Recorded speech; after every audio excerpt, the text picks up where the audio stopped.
They called her Trouble, a woman cursed by fate, chased from town to town across the Montana Territory. But when a tall cowboy with steady blue eyes lied to save her from a hanging rope, everything changed. This is the story of Clara Jennings, the outcast no one believed in, and Ethan Walker, the man who saw God's answer in her desperate eyes. Stay with me until the end, and comment what city you're watching from. I want to see how far this story travels across the world. The gunshot cracked through the autumn air like a whip-splitting bone, and Clara Jennings knew, with the sick certainty that had followed her for 3 long years, that trouble had found her again. She stood frozen in the middle of Blackwater Creek's main street, mud splattered across the hem of her worn calico dress, her hands raised shoulder-high in surrender. 50 yards away, Sheriff Tom Briggs sat astride his bay gelding with his rifle pointed straight at her chest, his weathered face carved into hard lines of judgment. Behind him, a knot of townspeople gathered like vultures sensing carrion, their whispers rising into the cool October wind. "That's her," someone hissed. "The Jennings woman. Knew she'd bring nothing but trouble. Should have run her out the moment she rode in." Clara's breath came shallow and quick, her heart hammering against her ribs. This wasn't supposed to happen. She'd only come to Blackwater Creek 3 days ago, slipping into town quiet as a shadow, hoping, praying, that this godforsaken corner of Montana Territory might finally be far enough from her past. She should have known better. She always should have known better. "Keep those hands where I can see them, miss," Sheriff Briggs called out, his voice carrying the flat authority of a man who'd made hard decisions and slept sound afterward. "Don't you move a muscle." Clara didn't move.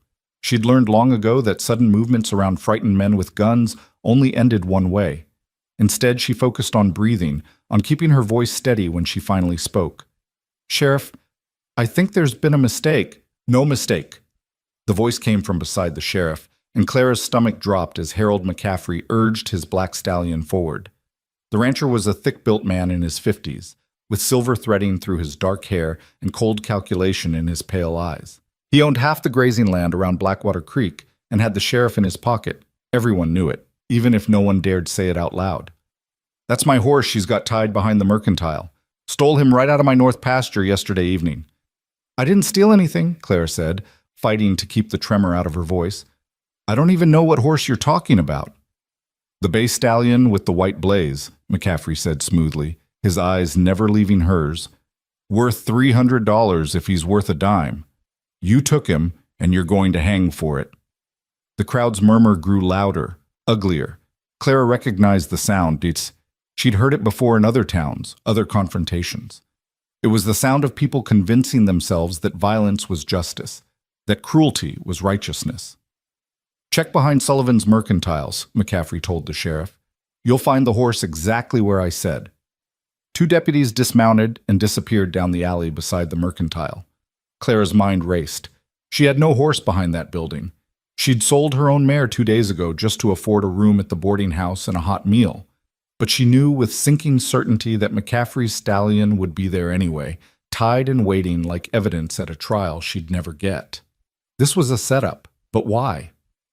The deputies returned quickly, and the younger one, a sandy-haired boy who couldn't have been more than 20, nodded to the sheriff. "Bay stallion, white blaze, McCaffrey's brand on the hip, just like he said." "I've never seen that horse before in my life," Clara said desperately. "Someone's trying to frame me." "Frame you?" McCaffrey's laugh was sharp and humorless. "Girl, nobody in this town even knew your name until 3 days ago. Why would anyone bother framing a drifter?" It was a good question, one Clara couldn't answer without revealing truths she'd spent 3 years trying to bury. She couldn't tell them about her brother Luke, couldn't explain why she'd really come to Blackwater Creek, couldn't risk anyone connecting her to the Jennings name and the wanted posters that still circulated through the territories. "Sheriff," she tried again, "please, just listen. I've heard enough." Briggs lowered his rifle slightly but kept it trained in her direction. "Miss, you're under arrest for horse theft. That's a hanging offense in Montana Territory." The crowd pressed closer, their faces a blur of judgment and excitement. Clara recognized the look. She'd seen it in Colorado, in Wyoming, in Kansas. The look of people who'd already decided she was guilty, who saw her presence as confirmation of their own prejudices. She's cursed, an old woman near the front whispered loud enough for everyone to hear. Everywhere she goes, trouble follows. Heard she's got 3 husbands buried back east, another voice added. My cousin said she burned down a church in Denver. None of it was true, but the lies spread like wildfire anyway, mixing with older rumors, older accusations. Claire had learned that truth didn't matter when people needed someone to blame. Sheriff Briggs dismounted and approached her slowly, cautiously, as if she might bolt or pull a hidden weapon. Clara stood perfectly still, her mind frantically searching for options that didn't exist. She could run, but she'd never make it past the deputies. She could fight, but a woman alone against a dozen armed men was a math equation that ended only one way. Turn around, the sheriff ordered. Hands behind your back. Clara's vision blurred with tears she refused to let fall. This couldn't be how it ended. Not here. Not like this. She'd survived 3 years on the run, had clawed her way through poverty and prejudice and the endless weight of other people's sins. She couldn't let it end on a rope in some nowhere town in Montana. But as the sheriff's rough hands gripped her wrists, as she felt the cold bite of iron shackles closing around her arms, Clara realized she was out of miracles. Then a voice cut through the chaos, calm, steady, and completely unexpected. She was at my ranch all day yesterday. Every head turned. The crowd parted, and a man stepped forward from where he'd been leaning against the post outside the general store. He was tall, well over 6 feet, with broad shoulders and the lean, weathered build of someone who'd spent his life working hard land. He wore dusty work clothes and a battered Stetson, and his face was tanned from long days under the Montana sun. But it was his eyes that caught Clara's attention. Steady blue eyes that met hers for just a heartbeat before turning to the sheriff. Eyes that held no judgment, only certainty. Who the hell are you? McCaffrey demanded. Ethan Walker. The man touched the brim of his hat in a gesture that managed to be both polite and dismissive. Foreman at the Double W Ranch, 12 miles northwest. And I'm telling you, Sheriff, this woman couldn't have stolen that horse yesterday evening because she was at my ranch from sunup to sundown. Sheriff Briggs frowned. The Double W? That's Will Peterson's spread. That's right. Ethan's voice remained perfectly level, as if he were discussing the weather rather than providing an alibi for a suspected horse thief. Miss Jennings came looking for work yesterday morning. We had her helping in the kitchen and mending tack. She didn't leave until well after dark. It was a lie. A complete, beautiful, inexplicable lie, and Claire had no idea why this stranger was telling it. McCaffrey's face darkened. That's impossible. I saw my horse missing yesterday evening, and then maybe your horse went missing this morning, Ethan interrupted smoothly. Or maybe someone borrowed him without asking. But I can tell you for certain that Miss Jennings was nowhere near your north pasture yesterday. The sheriff looked between Ethan and McCaffrey, his expression troubled. The Double W Ranch was one of the most respected operations in the territory. Will Peterson was known as an honest man, and his word carried weight. If his foreman was willing to swear to an alibi, that wasn't something Briggs could easily dismiss. You'd testify to that in court? The sheriff asked. I would, Ethan said firmly, and so would every hand who was at the ranch yesterday.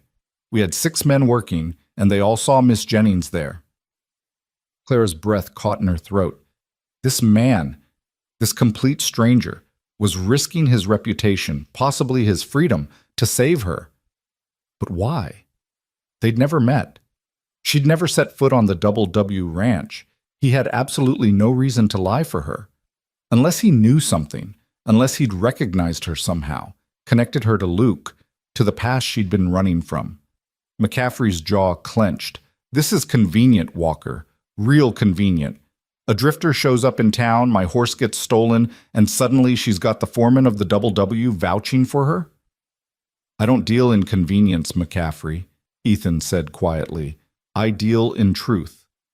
And the truth is, you're accusing an innocent woman. The 2 men stared at each other, and Clara sensed currents running beneath the confrontation that she didn't understand. There was history here, bad blood simmering just below the surface. Finally, Sheriff Briggs exhaled heavily and unlocked the shackles around Clara's wrists. Well, if Walker's willing to swear she was at the Double W, I can't very well arrest her. Not without more evidence. This is ridiculous, McCaffrey exploded. The horse was tied behind the mercantile. Someone put him there.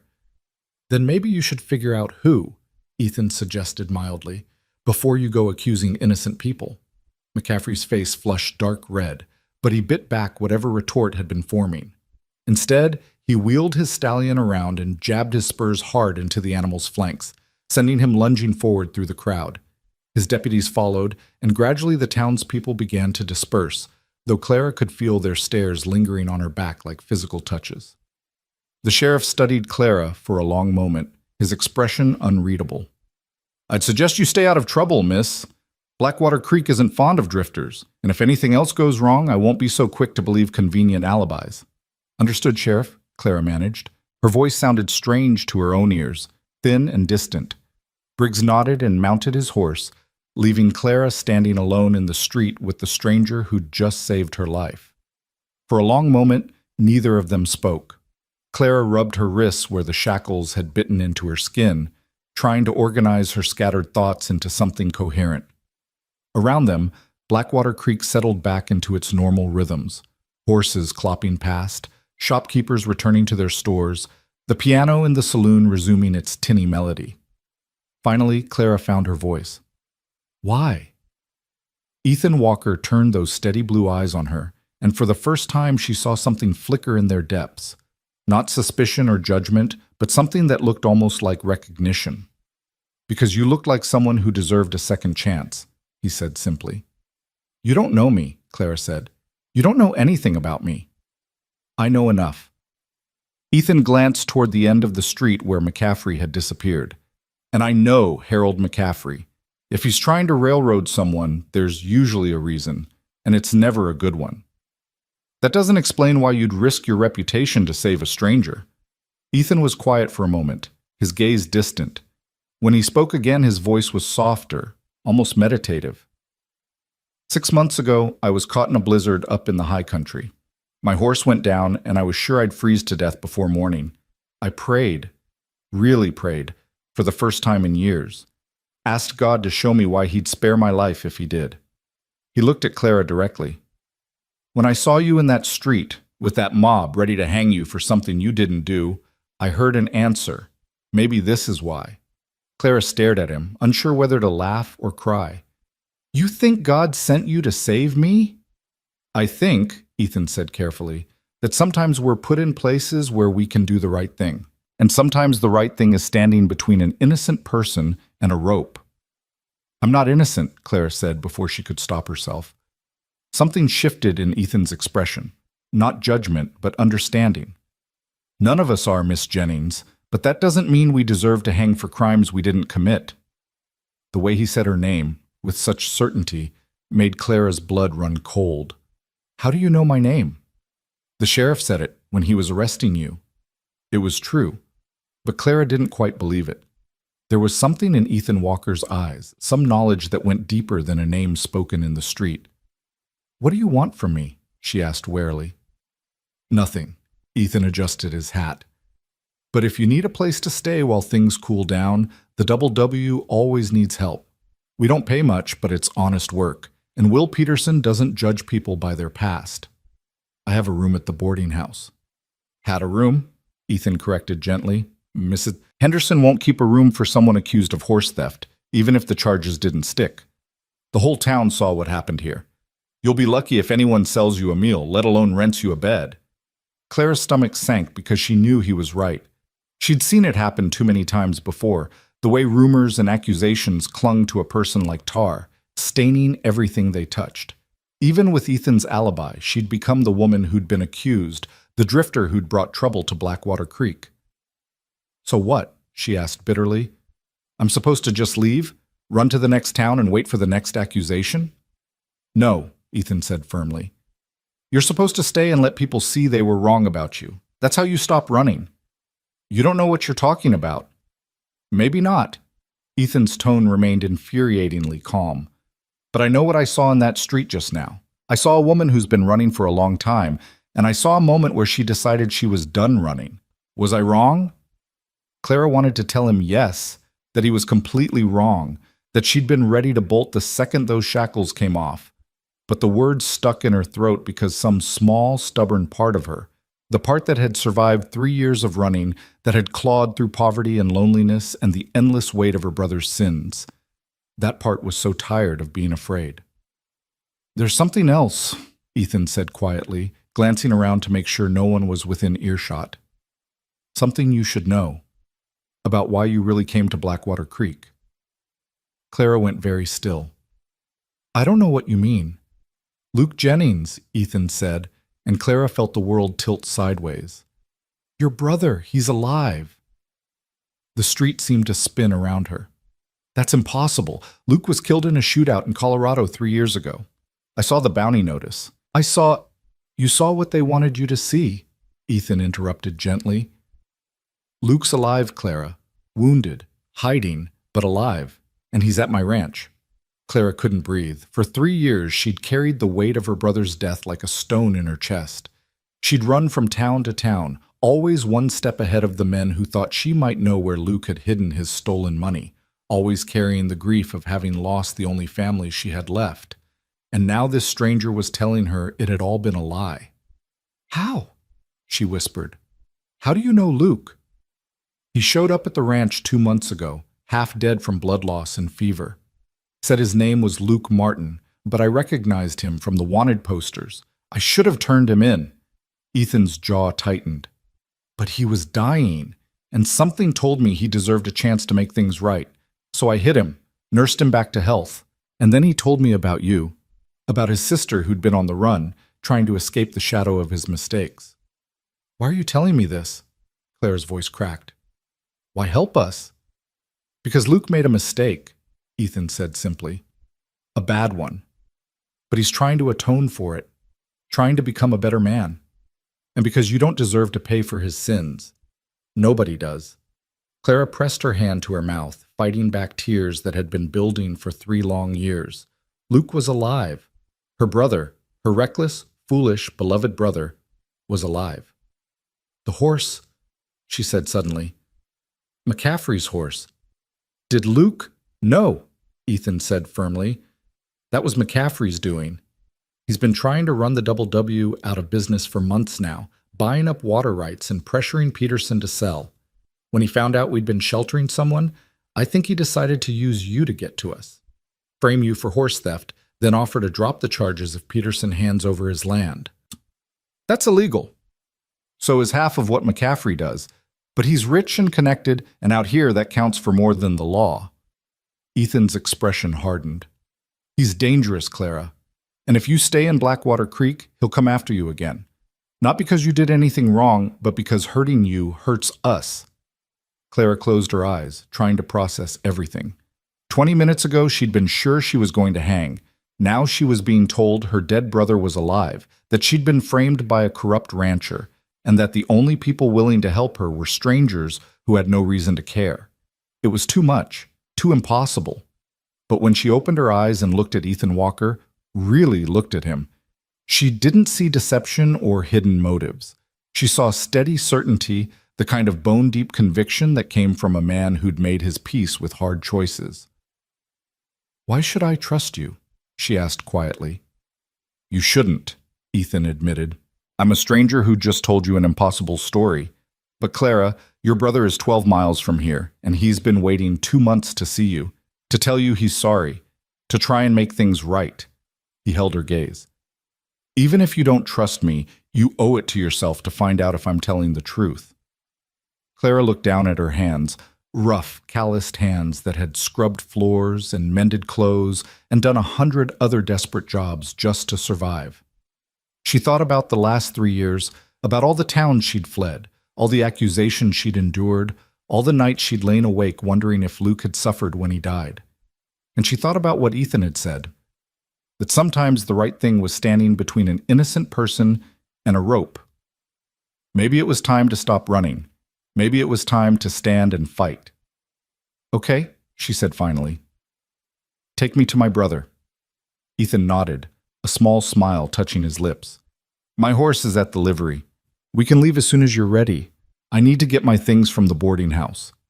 "I'll come with you," Ethan said, "just in case Mrs. Henderson decides to make trouble." They walked together down Blackwater Creek's main street, and Clara felt the weight of 100 stares following them. She heard the whispers, felt the judgment, tasted the familiar bitterness of being unwanted. But this time, she wasn't alone. This time, someone was walking beside her. Someone who'd risked everything to give her a chance. Mrs. Henderson was waiting at the boarding house with Clara's few possessions already packed in a worn carpet bag. The older woman's face was pinched with disapproval as she thrust the bag at Clara. "I run a respectable establishment," Mrs. Henderson said coldly. "I won't have thieves under my roof."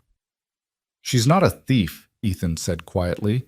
The whole town saw Harold McCaffrey try to frame an innocent woman," Ethan interrupted.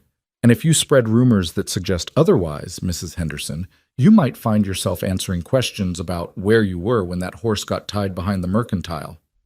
The landlady's face went pale. "Are you threatening me?" "I'm reminding you that false accusations can cut both ways," Ethan said mildly. "Now, if you'll excuse us." They left Mrs. Henderson sputtering on the porch, and Clara allowed herself a small, bitter smile. Maybe she'd found someone who understood what it was like to stand against the tide of public opinion. At the livery, Ethan saddled a tall roan gelding and helped Clara mount behind him. She'd ridden double before, too many times to count, fleeing too many places. But this felt different. Ethan's back was solid and warm in front of her, and she found herself clinging to him not out of fear, but out of something else entirely. Hope, maybe, or the fragile beginning of trust. They rode out of Blackwater Creek as the sun began its descent toward the western mountains, painting the sky in shades of amber and rose. The Montana landscape opened up around them, rolling grasslands studded with sage, distant peaks crowned with early snow, a sky so vast and blue it made Clara's chest ache. For the first time in 3 years, she wasn't running. She was riding toward something instead of away from it. "Tell me about Luke," she said, after they'd ridden in silence for a while. "How is he?" "Better than he was," Ethan said. "The bullet wound got infected and we nearly lost him twice. But he's strong, stubborn too. Reminds me of someone else I just met." Clara felt a smile tug at her lips despite everything. "That sounds like Luke. He never knew when to quit." "He talks about you constantly," Ethan continued. "About how he ruined your life, how everything that happened was his fault. He carries a lot of guilt, Clara." "He should," Clara said, then immediately felt ashamed of the bitterness in her voice. "I'm sorry, it's just... Do you know what the last 3 years have been like? Everywhere I go, people recognize the Jennings name. They think I know where Luke hid the money from that bank robbery, think I'm somehow complicit. I've been chased out of 5 towns. I've had men try to hurt me to get information I don't have." Her voice broke. "I thought he was dead, and I was so angry at him for dying and leaving me alone. And now you're telling me he's been alive this whole time, and I don't know whether to be happy or furious." "You can be both," Ethan said gently. "Anger and love aren't mutually exclusive, especially not when it comes to family." They rode on through the lengthening shadows, following a narrow trail that wound through the grasslands toward distant timber. Clara watched the landscape roll past, trying to imagine what she would say when she saw Luke again, trying to prepare herself for the moment when 3 years of grief and anger and desperate loneliness came face to face with the brother who'd caused it all. "There," Ethan said finally, pointing toward a cluster of buildings nestled in a valley ahead. "The Double W." The ranch was smaller than Clara expected. A main house, a large barn, several outbuildings, and a bunkhouse arranged around a central yard. Smoke rose from the chimney of the main house, and she could see horses in a corral, cattle grazing on the hillsides beyond. It looked peaceful, normal, like the kind of place where people built lives instead of running from them. As they approached, a man emerged from the barn, older than Ethan, with white hair and a weathered face creased by years of laughter and hard weather. He saw them coming and raised a hand in greeting. "That's Will Peterson," Ethan said. "The man who owns all this. Best man I've ever known." They dismounted in the yard and Will approached with a warm smile that faded slightly when he saw Clara's expression. "Ethan," he said carefully, "want to tell me what happened in town?" "Long story," Ethan said, "but the short version is that McCaffrey tried to frame Miss Clara Jennings for horse theft, and I may have provided her with an alibi that wasn't strictly accurate. Will's eyebrows rose, but he didn't look angry, just thoughtful. Well, I imagine you had a good reason. McCaffrey's been asking for trouble for months now. He turned to Clara and touched his hat brim. Welcome to the Double W, miss. Any friend of Ethan's is welcome here. Thank you, Clara managed. Mr. Peterson, I should tell you that your brother's been hiding in my hayloft for 2 months? Will's eyes crinkled with amusement. Yes, I know. Ethan and I don't keep secrets from each other. Luke's a good man who made bad choices. We've all been there. Clara felt something tight in her chest begin to loosen. These men, these strangers, had risked so much for her and Luke without asking for anything in return. It was almost incomprehensible after 3 years of being met with suspicion and cruelty at every turn. He's been asking about you every day, Will continued gently, hoping you'd find your way here. I think Ethan here was starting to lose faith that you would. I didn't know, Clara whispered. I didn't know he was alive. I thought... The words caught in her throat. Will's expression softened with understanding. Come on then, let's not keep him waiting any longer. They crossed the yard to the barn, and with every step Clara's heart hammered harder against her ribs. 3 years. 3 years of believing her brother was dead, of carrying grief and anger and guilt for not being able to save him from his own reckless choices. And now she was about to see him again. Ethan opened the barn door, and they stepped into the dimness within. The smell of hay and horses and leather surrounded them, familiar and comforting. Ethan led them to a ladder at the back. Luke, he called up, you've got a visitor. Silence for a heartbeat. Then a voice, thin, uncertain, achingly familiar, drifted down from the loft above. Clara? Her breath caught. Tears she'd been holding back for 3 years suddenly broke free, streaming down her face. Luke, she managed, I'm here. A figure appeared at the top of the ladder, thin, bearded, moving slowly like someone still recovering from serious injury. But even in the dim light, Clara recognized him, her brother, her family, alive. Luke climbed down the ladder with obvious effort, and when he reached the bottom and turned to face her, Clara saw that he was crying too. His face was gaunt, shadowed with pain and regret, but his eyes, Luke's eyes, the same bright hazel she remembered, were full of desperate hope. Clara, he breathed. God, Clara, I'm so sorry. I'm so sorry. And then they were holding each other, both of them sobbing, 3 years of grief and fear and loneliness pouring out in the musty darkness of a Montana barn. Clara buried her face in her brother's shoulder. He was thinner than she remembered, fragile, and felt the weight of guilt and anger begin to shift, making room for something else. Forgiveness, maybe, or at least the possibility of it. I thought you were dead, she said when she could finally speak. For 3 years, Luke, I thought you were dead. I wanted to be, Luke said hoarsely. After what I did, after what I put you through, I wished I had died. But God or fate or just dumb luck kept me breathing, and I've spent every day since trying to figure out how to make things right. Clara pulled back to look at him properly. The last time she'd seen her brother, he'd been full of reckless energy and bad decisions. Now he looked hollowed out by suffering and regret. The money, she said, from the bank robbery. Do you still have it? Luke's face crumpled. No, I never had it, Clara. That whole thing was a setup. I was working as a guard at that bank in Colorado, and some men I thought were friends convinced me to help them rob it. They told me no one would get hurt, that we'd all share the take. His voice turned bitter. But they shot the manager and 2 customers, killed them in cold blood. And then they shot me and left me for dead, taking all the money with them. Clara stared at him. What? I was their patsy, Luke said. The only guard who supposedly survived the robbery. When I woke up in the doctor's office 3 days later, there were wanted posters with my face on them. Everyone thought I'd masterminded the whole thing, that I'd hidden the money somewhere. He laughed, a broken sound. I've been running ever since, and every bounty hunter and 2-bit criminal in the territories thinks I know where a fortune is buried. But there's nothing, Clara. No money, no fortune. Just a stupid kid who trusted the wrong people and destroyed his sister's life in the process.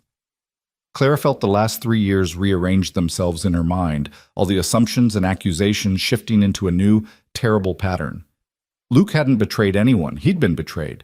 And she'd spent 3 years hating him for crimes he didn't actually commit. "Why didn't you find me?" she asked.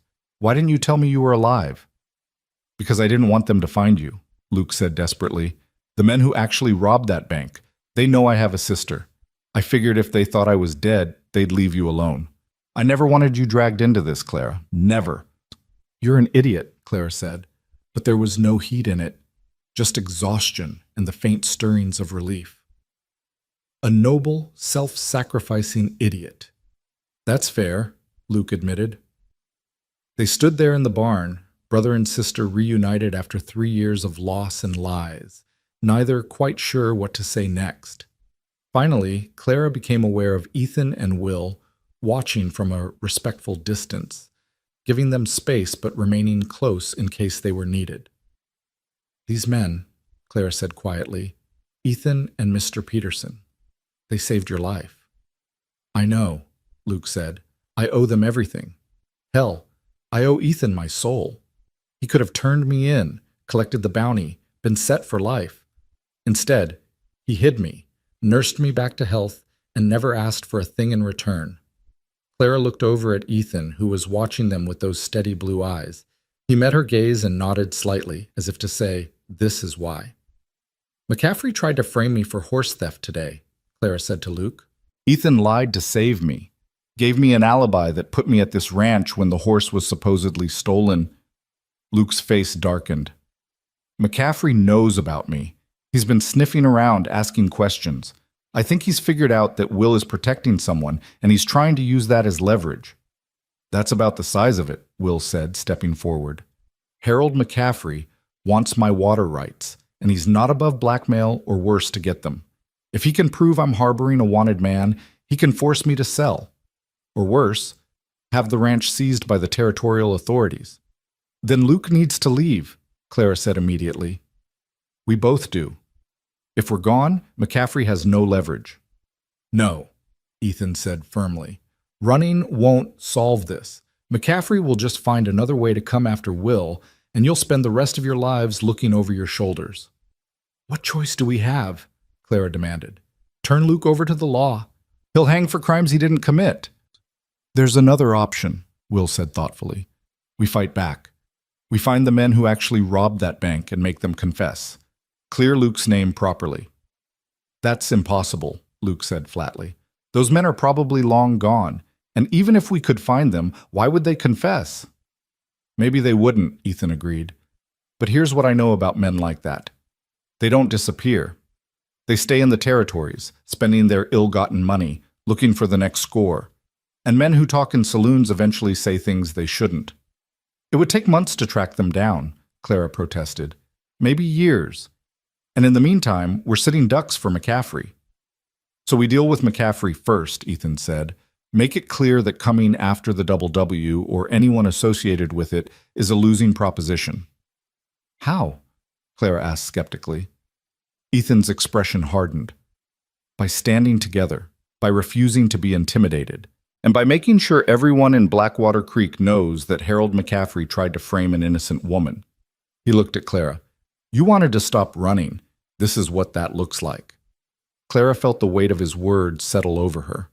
He was right, of course. Running had never solved anything. It had just postponed the inevitable confrontation, stretched out her suffering across 3 years and 5 towns. But standing and fighting, that was terrifying in a whole different way. "I don't know," she said quietly. "I don't know if I'm strong enough." "You are," Luke said with unexpected intensity. "Clara, you've survived 3 years of hell because of me. You've faced down bounty hunters and angry mobs and God knows what else. If anyone's strong enough, it's you." "Your brother's right," Will added gently, "and you won't be facing it alone. Whatever happens, the Double W stands with you, both of you." Clara looked between the 3 men.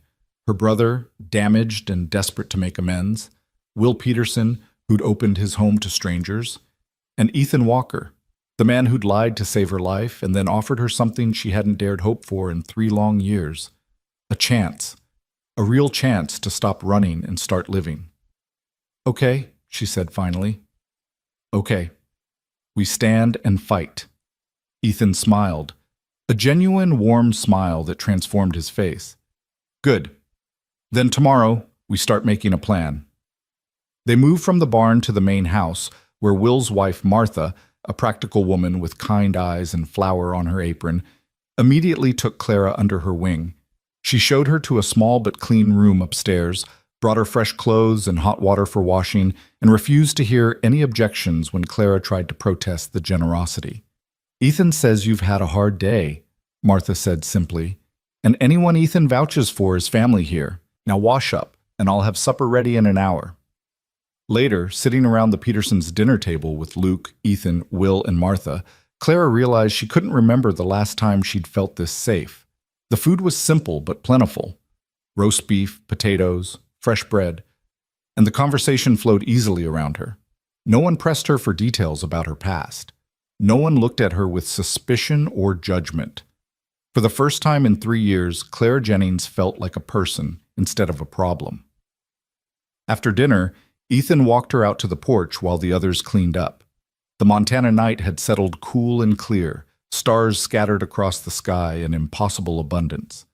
Clara wrapped her shawl tighter and leaned against the porch railing, breathing in air that smelled of sage and pine and the distant promise of snow. "Thank you," she said finally, "for everything you've done. For Luke, for me. I don't know how to repay you." "I don't want repayment," Ethan said quietly.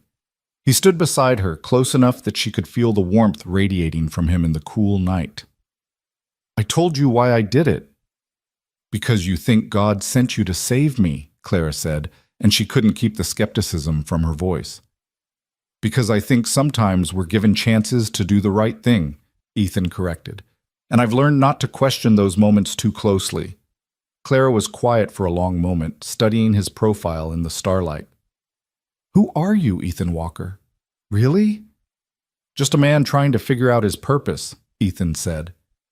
"I've been drifting since that blizzard 6 months ago, going through the motions of living without really understanding why. And then today when I saw you in that street with that mob closing in, something clicked into place, like maybe all those months of questions finally had an answer." "That's a lot of weight to put on a stranger," Clara said softly. "Maybe," Ethan agreed. Ethan says, "But tell me I'm wrong. Tell me that when our eyes met in that street, you didn't feel something shift." Clara wanted to deny it, wanted to laugh off his intensity as the delusion of a man who'd spent too long alone. But she couldn't, because he was right. In that moment when their eyes had met, when he'd stepped forward to lie for her, something had changed. Some possibility had opened up that hadn't existed before. "I don't believe in miracles," she said instead. "Neither did I," Ethan said. "Until 6 months ago when I should have died, and didn't. Sometimes faith isn't about believing in miracles. It's about recognizing them when they happen." Before Clara could respond, the door opened and Luke stepped out onto the porch. He looked better than he had in the barn. Some color in his face, some of the old spark returning to his eyes. "Interrupting?" he asked. "No," Clara said quickly. "We were just talking." Luke studied them both for a moment, a knowing smile playing at the corners of his mouth. "Sure you were." He turned to Ethan. "I wanted to thank you again. Not just for helping Clara today, but for everything. For saving my worthless hide when you had no reason to." "Your hide's not worthless," Ethan said. "Damaged, maybe. Complicated, definitely. But not worthless." "You're too generous," Luke said. "And I swear to you, I'll find a way to make this right. I'll clear my name, clear Clara's name, and I'll make sure McCaffrey can't hurt any of you." "We'll do it together," Ethan said firmly. "That's how this works. We stand together or we fall apart." Luke nodded slowly, then turned to his sister. "Clara, can we talk? Alone?" Clara glanced at Ethan, who nodded and stepped back into the house. When they were alone on the porch, Luke took her hands in his. His grip was weak, his hands still trembling slightly from his lingering fever. "I know I have no right to ask anything of you," he said quietly. "After everything I've put you through, after all the pain I've caused. But Clara, I need you to know something. I need you to know that these men, Ethan and Will, they're good people, the kind of people we should have been lucky enough to know our whole lives. I know, Clara said. And I need you to know that when this is over, when my name is cleared and you're safe, I don't expect you to stay with me. I don't expect forgiveness or family or anything else. You've earned the right to build your own life, away from my mistakes. Clara felt tears prick her eyes again. Luke, you're my brother. You're my family. That doesn't just go away. Maybe it should, Luke said, his voice rough with emotion. Maybe you deserve better. Maybe I do, Clara agreed. But you don't get to make that choice for me. I've spent 3 years running from your shadow. If I'm going to stop running, it's going to be on my terms. And that means you don't get to push me away just because you think it's noble. Luke stared at her, and then he laughed. A genuine, surprised laugh that sounded more like the brother she remembered. When did you get so damn stubborn? I've always been stubborn, Clara said. You were just too reckless to notice. They stood together on the porch, brother and sister reunited, and for the first time in 3 years, Clara felt something like hope take root in her chest. It was fragile and uncertain, but it was there. A tiny spark of possibility that maybe, just maybe, the worst was behind them. Inside the house, she could hear the low murmur of conversation, the clink of dishes being washed, the ordinary sounds of people living ordinary lives. It was such a contrast to the chaos of the day, to the years of running and fear and desperate survival. Tomorrow, they would start planning their fight against McCaffrey. Tomorrow, they would begin the long process of clearing Luke's name and building a future that didn't involve looking over their shoulders. But tonight, Clara Jennings stood on a porch in Montana Territory and allowed herself to simply breathe, to be present in this moment, in this place, with people who had chosen to stand beside her when the whole world seemed determined to see her hang. And as she looked up at the vast Montana sky, at stars that had witnessed centuries of human struggle and triumph, Clara made herself a promise. She was done running, done letting fear dictate her choices, done letting other people's sins and judgments define who she was. The woman the town called Trouble was about to show them what real trouble looked like, the kind that fought back, that refused to be broken, that turned pain into purpose and fear into fierce determination. Tomorrow, the real battle would begin. But tonight, for the first time in 3 years, Clara Jennings slept without nightmares. Dawn broke cold and bright over the Double W Ranch, painting the eastern sky in shades of gold and crimson. Clara woke to the sound of roosters crowing and men's voices drifting up from the yard below, and for a disoriented moment, she couldn't remember where she was. Then the events of the previous day came rushing back. The accusation, the near hanging, Ethan's lie. Luke alive. And she sat up in bed with her heart racing. Through the window, she could see Ethan and 3 ranch hands working in the corral, their breath misting in the cool morning air as they sorted cattle. Even from this distance, she recognized Ethan's tall frame, the easy confidence with which he moved among the animals. He was giving instructions to the other men, pointing toward different sections of the herd, and they listened with the respect accorded to someone who'd earned his authority through competence rather than merely claimed it. Clara dressed quickly in the simple work dress Martha had loaned her and made her way downstairs. The kitchen was already alive with activity. Martha kneading bread dough at the counter, Will reading a week-old newspaper at the table, and Luke sitting in the corner looking pale but determined. "Morning," Martha said cheerfully. "Coffee's hot, and there's biscuits and bacon keeping warm on the stove. Help yourself." Clara poured coffee into a tin cup and sat down across from her brother. He looked better in the daylight. Some of the shadows had lifted from his eyes, but she could still see the toll his wounds and months of hiding had taken. "How are you feeling?" she asked quietly. "Like I got shot and spent 2 months sleeping in a hayloft," Luke said with a wry smile. "But better. Clara, we need to talk about what happens next. Ethan said we'd make a plan today. I know, but before we do, I need to tell you everything. About the robbery, about the men who framed me, about why McCaffrey's really after this ranch." Luke glanced at Will, who nodded encouragingly. "You deserve to know what you're fighting for." Clara wrapped her hands around her coffee cup, bracing herself. "Okay. Tell me." Luke took a deep breath. The bank robbery in Colorado. It happened 3 years ago in a town called Silverton. I was working as a guard there, trying to make an honest living after some bad years. I'd fallen in with a group of men I thought were friends. Jack Reeves was the ringleader, smooth talker, always had money for drinks, seemed like a decent enough fellow. His voice turned bitter. Turns out he was scouting the bank, learning the routines, figuring out the weak points. And I was his inside man, whether I knew it or not. What happened? Clara asked. One night, Jack and 2 others, Cole Brennan and a man named Silas Finch, came to me with a proposition. They said the bank manager was corrupt, skimming money from accounts, ruining honest people's lives. They wanted to rob him specifically, take only what he'd stolen, redistribute it to the people he'd wronged. Luke laughed bitterly. I was young and stupid, and I believed them. Thought I was some kind of Robin Hood, stealing from the corrupt rich to help the poor. Oh, Luke, Clara whispered. I gave them information about the guards' schedules, about when the vault would be most vulnerable. I thought I was helping right or wrong. His hands clenched into fists on the table.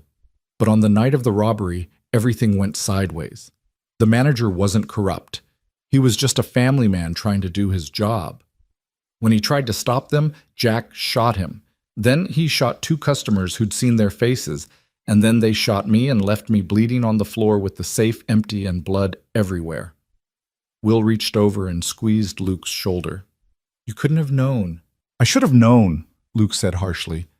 I should have seen through Jack's lies, but I didn't, and 3 innocent people died because I was too damn gullible. He looked at Clara. When I woke up 3 days later, the whole town thought I'd planned it. The only guard who survived such a brutal robbery? Had to be an inside job, they said. And they were right. It was an inside job, just not the way they thought. What about the money? Clara asked. Where did it go? Jack and his men took it. I found out later they'd stolen nearly $50,000. They disappeared into the territories, and I became the most wanted man in Colorado. Luke's voice dropped to barely a whisper. I ran because I knew no one would believe me. I ran because I was too much of a coward to face what I'd done, even if I hadn't pulled the trigger myself. And I let you take the consequences of my cowardice. Clara was quiet for a long moment, processing everything. 3 innocent people dead, $50,000 gone. Her brother framed and hunted. And somewhere out there, 3 killers spending blood money and laughing about the fool they'd left holding the blame. Where are they now? She asked finally. Jack Reeves and the others? That's where it gets interesting, Will interjected, and where Harold McCaffrey comes into the picture. Clara's head snapped up. What does McCaffrey have to do with this? 2 months ago, when Luke first told me this story, something bothered me, Will said. The name Silas Finch sounded familiar, so I did some digging, sent some telegrams to contacts I have in Denver and Cheyenne. Turns out Silas Finch isn't his real name. It's Silas McCaffrey, Harold's younger brother. The kitchen went silent except for the ticking of the clock on the mantel. Clara stared at Will, her mind racing. You're saying Harold McCaffrey's brother was one of the men who robbed that bank? And killed those people, Will confirmed. Which means Harold knows exactly where at least some of that stolen money is. My guess? He's been using it to buy up land and water rights, building his empire on blood money. But why come after Luke now? Clara demanded. If Silas has the money and Luke's been out of the picture for 3 years, why suddenly care about him hiding at this ranch? Because Luke's not just a witness to the robbery, Ethan said, appearing in the kitchen doorway with hay stuck to his shirt and dust on his face. He's proof that Silas and Jack and Cole are the real killers. If Luke's name ever gets cleared, if the truth comes out about what really happened that night, every piece of property Harold McCaffrey bought with that stolen money becomes evidence. He'd lose everything. Clara's blood ran cold. So McCaffrey knows Luke is here.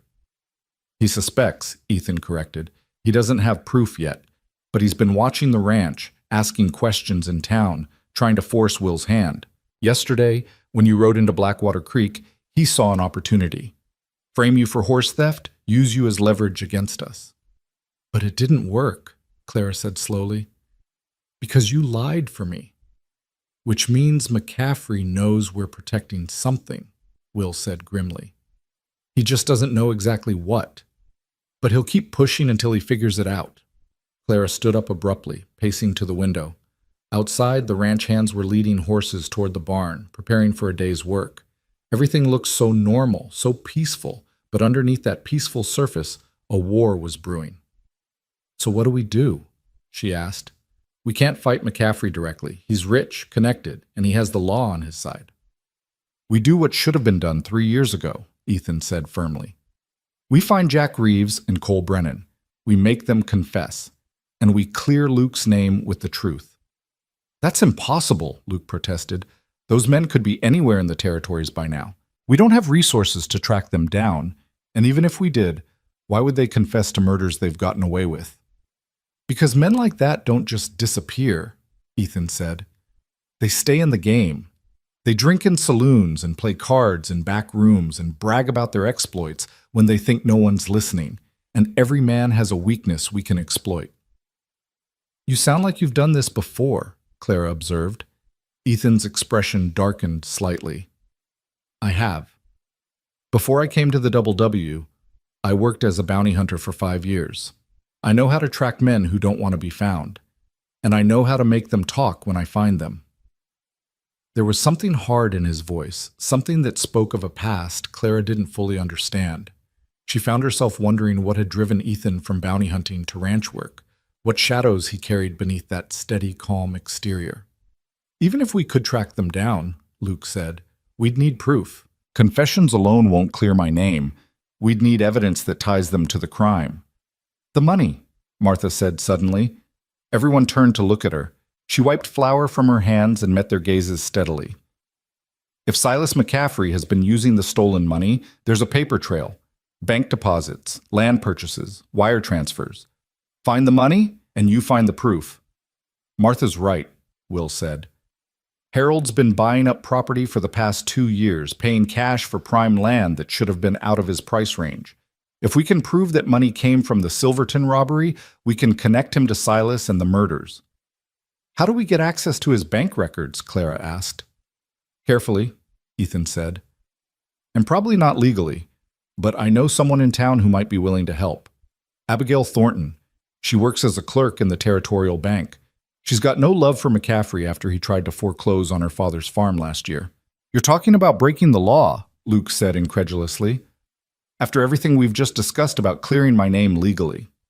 "Sometimes you have to bend the law to serve justice," Ethan replied.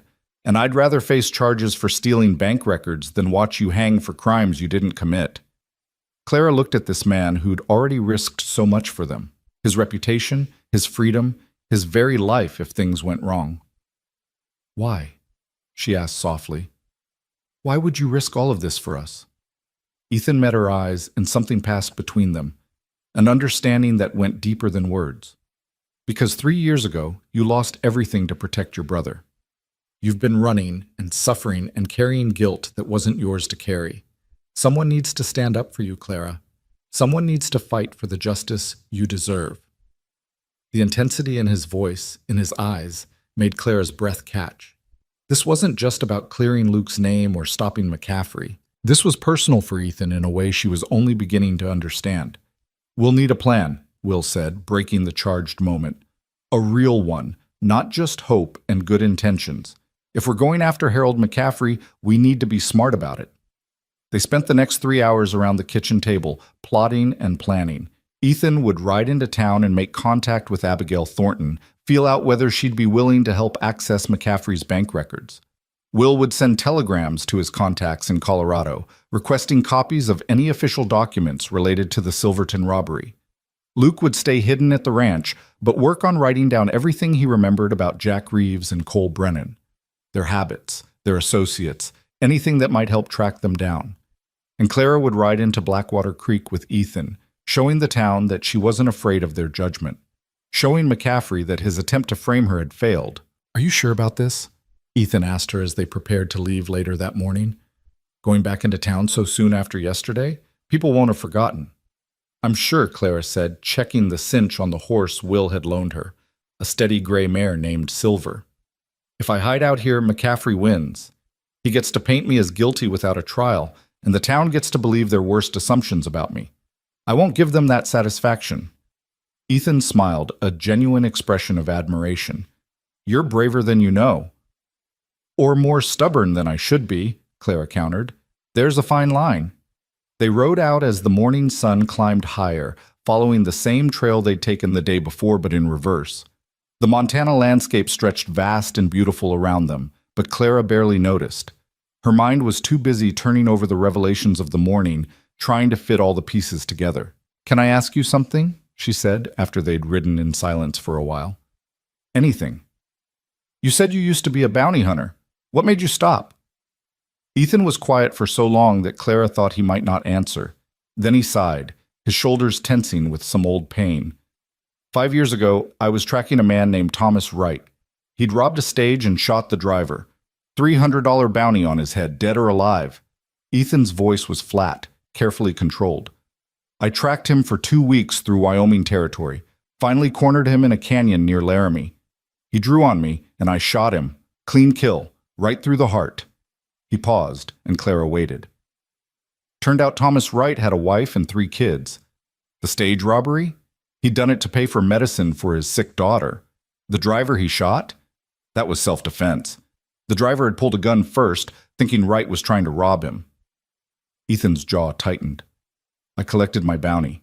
The daughter died 2 weeks later, and I realized I'd become the kind of man who put money over mercy, who killed without asking questions about right and wrong. That wasn't your fault, Clara said softly. You were doing your job. That's what I told myself, Ethan agreed, but it didn't make me sleep any better, so I quit bounty hunting, drifted for a while, and eventually ended up at the Double W. Will gave me a job without asking too many questions about my past. I've been trying to be a better man ever since. Is that why you saved me yesterday? Trying to balance some cosmic scale? No, Ethan said firmly. I saved you because you deserved saving. Because I looked in your eyes and saw someone who'd been fighting her whole life just to survive, and I thought maybe I could help make that fight a little easier. He glanced at her. And because when I prayed in that blizzard 6 months ago, I asked God to show me what I was supposed to do with the life I'd been given. Maybe you're the answer to that prayer. Clara wanted to argue, to push back against the weight of expectation and meaning he was putting on their meeting. But she couldn't, because part of her, the part that had felt something shift when their eyes met in that street, believed him. They rode into Blackwater Creek just before noon, and Clara felt every eye in town turn toward them. Conversations stopped mid-sentence. Shop doors opened as people stepped out to stare. The whispers started immediately, following them down the main street like a rising tide. That's her, the horse thief. Shameless coming back here. You see? She's got Ethan Walker wrapped around her finger now. Probably used some kind of witchery. Clara kept her back straight and her eyes forward, refusing to show how much the words stung. Beside her, Ethan rode easy and relaxed, as if he couldn't hear the venom in those whispers. They stopped in front of the territorial bank, and Ethan helped Clara dismount. As they tied their horses to the rail, Harold McCaffrey emerged from the saloon across the street, flanked by 2 of his men. Well, well, McCaffrey called out. If it isn't our little horse thief, surprised to see you still in town, Miss Jennings. Thought you'd have run off by now. I don't run from false accusations, Clara said clearly, her voice carrying down the street. McCaffrey's eyes narrowed. False? My horse was tied behind the mercantile yesterday. You expect people to believe that was just coincidence? I expect people to use their brains, Ethan interjected. If Clara had actually stolen your horse, McCaffrey, why would she tie it behind a public building in the middle of town? Why not ride out immediately? Because she's stupid as well as criminal, one of McCaffrey's men muttered. Watch your mouth, Ethan said softly, but there was steel underneath the quiet words. You're talking about a lady. Lady? McCaffrey laughed. That's Rich Walker. Everyone knows what she is. A drifter, probably a prostitute, definitely trouble. And you're fool enough to shelter her. Clara felt rage building in her chest, hot and sharp. She'd heard worse over the past 3 years, had been called every ugly name bitter people could think of. But somehow this felt different. Maybe because Ethan was standing beside her, witnessing her humiliation. Maybe because part of her had hoped Blackwater Creek might be different. Mr. McCaffrey, she said, her voice shaking slightly with suppressed anger. I don't know why you're so determined to destroy me. But I promise you this, I will not be driven out of this town by lies and intimidation. And when the truth comes out about what really happened yesterday, you're going to wish you'd left me alone." McCaffrey's face darkened. "That sounds like a threat, girl." "It's a promise," Clara shot back. For a long moment, the two stared at each other while the whole street watched. Then McCaffrey smiled, a cold, calculating expression that didn't reach his eyes. "You've got spirit, I'll give you that. But spirit doesn't change facts. And the fact is, you're a nobody with no friends, no money, and no future in this territory." He glanced at Ethan. "And you, Walker? You're making a mistake protecting her. When this all falls apart, and it will, don't expect Will Peterson to still have a job for you." "I'll take that risk," Ethan said calmly. McCaffrey shook his head and turned away, his men following. But as he walked back toward the saloon, he called over his shoulder, "You've been warned, both of you. What happens next is on your heads." Clara released a breath she hadn't realized she'd been holding. Her hands were shaking, and she shoved them into her pockets to hide it. "You did good," Ethan said quietly. Standing up to him like that took courage. "Or stupidity," Clara muttered. "He's going to come after us harder now." "Probably, but at least now everyone in town knows we're not backing down." Ethan touched her elbow gently. "Come on, let's see if Abigail can help us." The Territorial Bank was a modest building with thick walls and bars on the windows. Inside it was cool and dim, smelling of paper and ink. A young woman sat at a desk near the back, blonde, pretty, with sharp eyes that took in everything. "Ethan," she said, standing as they approached, "I heard about what happened yesterday. Is this—" "Clara Jennings," Ethan confirmed. "Clara, this is Abigail Thornton, best clerk in the territory and a good friend." Abigail studied Clara for a moment, then extended her hand. "Any enemy of Harold McCaffrey is a friend of mine. What can I do for you?" "We need information," Ethan said, lowering his voice. "Bank records, specifically, on McCaffrey's deposits and land purchases over the past 2 years. Abigail's eyes widened. "Ethan, I can't just hand over customer records. That's illegal. And if the bank manager found out—" "I know what I'm asking," Ethan said, "and I wouldn't ask if it wasn't important. Abigail, McCaffrey tried to frame Clara yesterday because she's connected to something he wants hidden, something that could bring down his whole empire if it came to light." "What kind of something?" Abigail asked warily. Clara made a decision. "My brother was framed for a bank robbery 3 years ago in Colorado. 3 people died, and $50,000 was stolen. The real killers took the money and disappeared. We have reason to believe some of that money ended up in Harold McCaffrey's accounts." Abigail sat down slowly. "That's a serious accusation, which is why we need proof," Ethan said. "Bank records showing deposits that match the timeline and amount. If we can prove McCaffrey's been using stolen money, we can connect him to the robbery and clear Clara's brother." "And what happens to me when McCaffrey finds out I helped you?" Abigail asked. "He'll ruin me, probably have me arrested." "He won't find out," Ethan promised. "We'll be careful with how we use the information. And if everything goes according to plan, McCaffrey will be too busy defending himself to come after anyone else." Abigail looked between them, clearly weighing the risks against her obvious hatred of McCaffrey. Finally, she sighed. "My father lost his farm because of that man. He died last winter, broken and poor, because Harold McCaffrey wanted his water rights." Her voice hardened. "If there's a chance to bring him down, I'll take it, but I need time. The records you want are locked in the vault, and I can only access them when the manager isn't here." "How much time?" Clara asked. 3 days? Maybe 4? The manager's going to Denver next week for a banking conference. I'll have access to the vault for at least 2 days while he's gone." "That's perfect," Ethan said. "Can you make copies?" "I can do better than that. I'll photograph the pages with my father's old camera. Harder to prove where the photos came from if things go sideways." Abigail pulled out a small notebook and started writing. "I'll need to know exactly what dates and amounts you're looking for." They spent the next hour going over details: the date of the Silverton robbery, the approximate amount stolen, the timeline of McCaffrey's land purchases. Abigail took notes in a careful shorthand, asking clarifying questions and suggesting additional records that might prove useful. "One more thing," Ethan said as they prepared to leave. "Do you know anything about Silas McCaffrey? Harold's younger brother? Abigail's expression turned thoughtful. Not much. He was around town about 2 years ago, spent a lot of time in the saloon gambling and drinking. Then he disappeared. Rumor was he went to California, but Harold never talks about him. Did you ever see them together? Clara asked. Harold and Silas?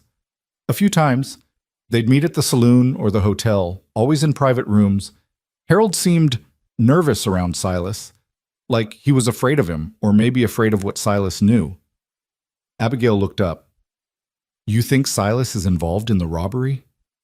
We know he is, Ethan said grimly, which means Harold's been protecting him. That's leverage we can use if we need it. They left the bank as the afternoon sun began its descent toward the mountains. Clara felt exhausted, emotionally wrung out from the confrontation with McCaffrey and the careful plotting with Abigail. We should get back to the ranch, Ethan said. Will's probably worried, and we need to fill him in on what Abigail said. But as they mounted their horses, a commotion erupted at the far end of town, shouting, the sound of breaking glass, and then a gunshot cracked through the air. People scattered, ducking into shops and alleyways. What the hell? Ethan muttered, spurring his horse forward. Clara followed, her heart hammering. They rounded the corner by the livery stable and saw a knot of men surrounding someone on the ground.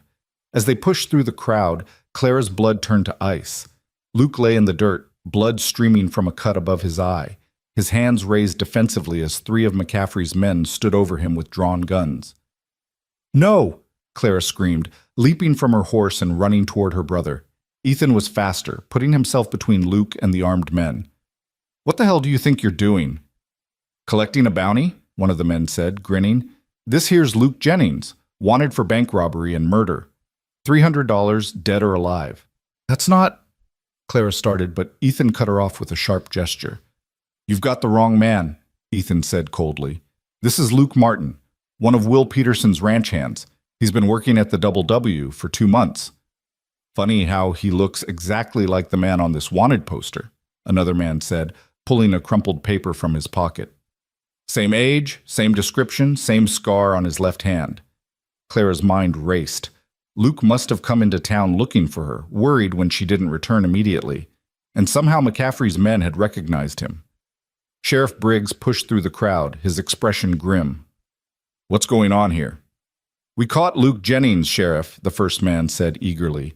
The wanted outlaw. We're claiming the bounty. Briggs looked at Luke, then at Ethan, then at Clara. His face was unreadable. That true? This is Luke Jennings? No, Ethan said firmly. This is Luke Martin. He's been working at the Double W since August. I can vouch for him. Can you now? McCaffrey's voice cut through the crowd as he appeared, his expression triumphant. Seems like you vouch for a lot of criminals, Walker. First the horse thief, now a wanted murderer. Makes a man wonder what else you're hiding out at Peterson's ranch. The crowd murmured, pressing closer. Clara saw the calculation in McCaffrey's eyes, the way he was working the mob. This was it, the moment he'd been waiting for. Proof that the Double W was harboring outlaws, leverage to force Will to sell. Sheriff, Clara said desperately, this is a mistake. My brother is innocent. He was framed for... Your brother, Briggs interrupted. So you admit this is Luke Jennings? Clara froze, realizing her mistake. In her panic, she'd given McCaffrey exactly what he needed. Well, well, McCaffrey said softly. So the horse thief is the murderer's sister. How convenient. Sheriff, I believe you have probable cause to arrest both of them. Briggs hesitated, clearly unhappy with how this was playing out. But the law was the law, and Luke's identity was no longer in question. Luke Jennings, Briggs said heavily, you're under arrest for bank robbery and murder. Clara Jennings, you're under arrest as an accessory after the fact. No, Ethan stepped forward. Sheriff, you can't... Stay back, Walker, Briggs warned. Unless you want to join them in a cell. I like you, but I won't have you interfering with a legal arrest. Clara felt hands grab her arms, dragging her toward the jail. She struggled, but it was useless. Beside her, Luke wasn't resisting. He looked defeated, broken, like a man who'd always known this moment would come. Ethan, Clara called out desperately. Tell Will. Tell him. I'll fix this, Ethan promised, his voice rough with emotion.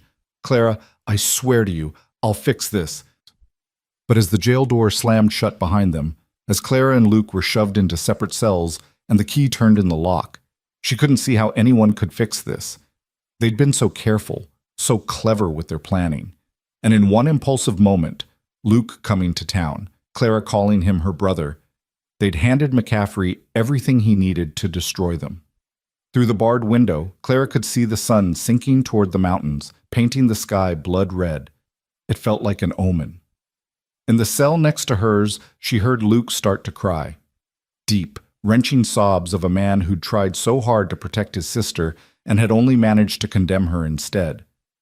"I'm sorry," he choked out. "Clara, I'm so sorry. I should never have come to town. I should have stayed hidden. I've ruined everything." Clara pressed her face against the bars separating their cells, reaching through to take his hand. "Stop it. We're going to get through this." "How?" Luke demanded bitterly. "They've got us both now. You'll hang as my accomplice, and I'll hang for crimes I didn't commit. And McCaffrey wins." Clara wanted to argue, to offer hope and reassurance, but the words stuck in her throat because Luke was right. They'd lost. After everything they'd survived, after all the running and fighting and desperate planning, they'd lost. Outside, she could hear McCaffrey's voice raised in triumph, rallying the townspeople. "This is what happens when good people let criminals hide among them. The Double W Ranch has been harboring outlaws, and Will Peterson needs to answer for it." The crowd roared its approval, and Clara realized with sinking horror that McCaffrey wasn't done. He was going to use this to go after Will and Ethan, to destroy the ranch and everyone associated with it. Hours passed. The light faded from the window and the jail grew dark and cold. Outside, Ethan's voice, urgent and pleading, trying to convince the sheriff to release them. "I can't, Walker," Briggs said. "Even if I wanted to. Luke Jennings has a federal warrant. That's out of my jurisdiction. He'll be transferred to Colorado within the week, and there's nothing I can do to stop it." "And Clara?" "She admitted to being his sister. That makes her an accessory at minimum. I have to hold her until the federal marshal arrives and decides what charges to file." "She hasn't done anything wrong." Ethan's voice cracked with frustration. "Maybe not, but that's for a judge to decide, not me." Clara heard Ethan's boots on the wooden boards as he paced. "Can I see her? Just for a minute?" A long pause. Then Briggs sighed. 5 minutes, that's all." The door to the cell block opened and Ethan appeared in the lamplight. He looked haggard, his face drawn with worry and anger. When he saw Clara pressed against the bars, his expression crumpled. "I'm going to fix this," he said immediately. "Clara, I promise you." "You can't," Clara interrupted gently. "Ethan, it's over. McCaffrey's won. Luke and I are going to hang, and there's nothing anyone can do about it." "No." Ethan grabbed the bars, his knuckles white. "I won't accept that. We'll get proof of the frame-up. We'll find Jack Reeves and Cole Brennan. We'll force them to confess." "In a week?" Clara asked. "Because that's how long we have before Luke gets transferred. And even if we somehow found them and got a confession, do you really think it would matter? McCaffrey owns the law out here. He'll bury any evidence that doesn't support his version of events." "Then we run," Ethan said desperately. "I'll break you out tonight. We'll take Luke and head for Canada or Mexico or anywhere they can't find us." "And make you an outlaw too?" Clara shook her head. "No, I won't let you throw away your life for me." "My life doesn't mean anything if I can't save you." Ethan's voice was raw with emotion. "Clara, when I saw you in that street yesterday, when I lied to save you, something changed in me. I told you I'd been looking for purpose, for a reason God spared me in that blizzard. You're that reason. Saving you, protecting you, fighting for you. That's what I'm meant to do. So don't ask me to just let you hang. I can't. I won't." Clara felt tears streaming down her face. "You barely know me." "I know enough," Ethan said fiercely. "I know you're brave and stubborn, and you've survived 3 years of hell. I know you love your brother enough to sacrifice everything for him. I know you deserve better than to die for crimes you didn't commit." His voice dropped to barely a whisper. "And I know that in 2 days I've come to care about you more than I have any right to." Clara reached through the bars and touched his face, feeling the rough stubble on his jaw, the warmth of his skin. "Ethan." "Time's up, Walker," Briggs called from the outer office. "1 more minute." Ethan called back without taking his eyes off Clara. Please. Briggs sighed but didn't argue. Listen to me, Ethan said urgently. Will is calling in every favor he has. He's sending telegrams to judges, lawyers, anyone who might help. And Abigail is going to get those bank records regardless of how long it takes. We're going to prove McCaffrey's connection to the robbery, and we're going to clear Luke's name. In time to save us? Clara asked. In time, Ethan promised. You have to trust me, Clara. Can you do that? Clara wanted to say yes. Wanted to believe that somehow, impossibly, they could still win this. But hope was a dangerous thing. It made you vulnerable, made the eventual fall hurt that much worse. I want to, she said finally. God help me, Ethan. I want to trust you. Then do, Ethan said simply. And I swear on everything I hold sacred, I won't let you down. He leaned close then, pressing his forehead against the bars that separated them. Clara mirrored him, and for a heartbeat they stayed like that, close enough to breathe each other's air, close enough to feel the heat between them, but separated by iron and circumstance and the weight of impossible odds. Walker, Briggs called again. Now, or I'm having you removed. Ethan pulled back reluctantly. 3 days, he said. That's all I need. 3 days to prove your innocence. And if you can't? Clara asked. Ethan's jaw set with determination. Then I'm breaking you out and we're running, together. He turned and walked out before Clara could protest, before she could tell him that she wouldn't let him sacrifice everything for her. The door closed, leaving her alone in the darkness, with only Luke's quiet weeping and the distant sounds of McCaffrey celebrating his victory. Clara slid down to sit on the cold floor of her cell, wrapping her arms around her knees. She'd been in tight spots before, had faced down angry mobs and corrupt lawmen and the endless grinding poverty of being unwanted wherever she went. But this felt different. This felt final. In the cell beside hers, Luke had gone quiet. After a long moment, he spoke. He loves you, you know. That cowboy. I can hear it in his voice. Don't be ridiculous, Clara said. He barely knows me. Some things don't require time, Luke said softly. Some things just are. And Clara? If anyone can save us, it's him. He's got the look of a man who doesn't know how to quit. Clara didn't answer. She just sat there in the darkness, listening to the sounds of Blackwater Creek settling down for the night, and tried very hard not to hope. Because hope, she'd learned, was the cruelest thing of all. The first night in jail was the longest of Clara's life. She dozed fitfully on the hard wooden bench that served as a bed, jolting awake at every sound. Boots on the boardwalk outside, distant laughter from the saloon, the creak of the building settling in the cold. Each time she woke, reality crashed over her again like a wave, trapped, helpless, waiting for a noose. By the time gray dawnlight filtered through the barred window, Clara had given up trying to sleep. She sat with her back against the cold stone wall, watching dust motes dance in the pale sunlight and listening to Luke's ragged breathing in the next cell. Her brother had finally fallen into an exhausted sleep somewhere near midnight, and she was grateful he'd found at least temporary escape from their nightmare. The outer door opened, and Sheriff Briggs entered carrying a tray with coffee and biscuits. He set it down on the desk without looking at either of them, his weathered face creased with what might have been guilt or simply exhaustion.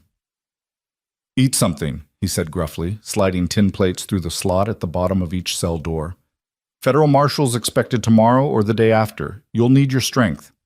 Clara took the plate mechanically but couldn't bring herself to eat. Sheriff, please. If you just listen to what really happened in Silverton, it's not my place to listen, Briggs interrupted, but his tone was gentler than his words. I'm territorial law, Miss Jennings. Your brother's got a federal warrant. Even if I believed every word you said, I couldn't do anything about it. You could give us time, Clara pressed. Let people investigate before the marshal comes. Time for what? So that cowboy of yours can cook up more lies? Briggs shook his head. I like Ethan Walker. I do. But he's in over his head protecting you two, and it's going to get him hurt or worse. Then let me go, Clara said desperately. I'll leave town, disappear. Luke's the one they want. There's no reason to keep me. Except you admitted to being his sister, to knowing he was alive when everyone thought he was dead. Briggs poured himself coffee, not meeting her eyes. That makes you an accessory in the eyes of the law. I'm sorry, but my hands are tied. In the next cell, Luke stirred and sat up slowly, wincing at some injury Clara couldn't see. "Sheriff's right, Clara," he said hoarsely. "This isn't on him. It's on me. It's always been on me." Briggs glanced at Luke with an expression that might have been pity. "For what it's worth, son, I've been a lawman 30 years. I've got a sense for when someone's lying, and when you say you didn't commit those murders, I believe you. But belief isn't evidence, and without evidence, there's nothing I can do." "What if we got evidence?" Claire asked. "What if we could prove Luke was framed?"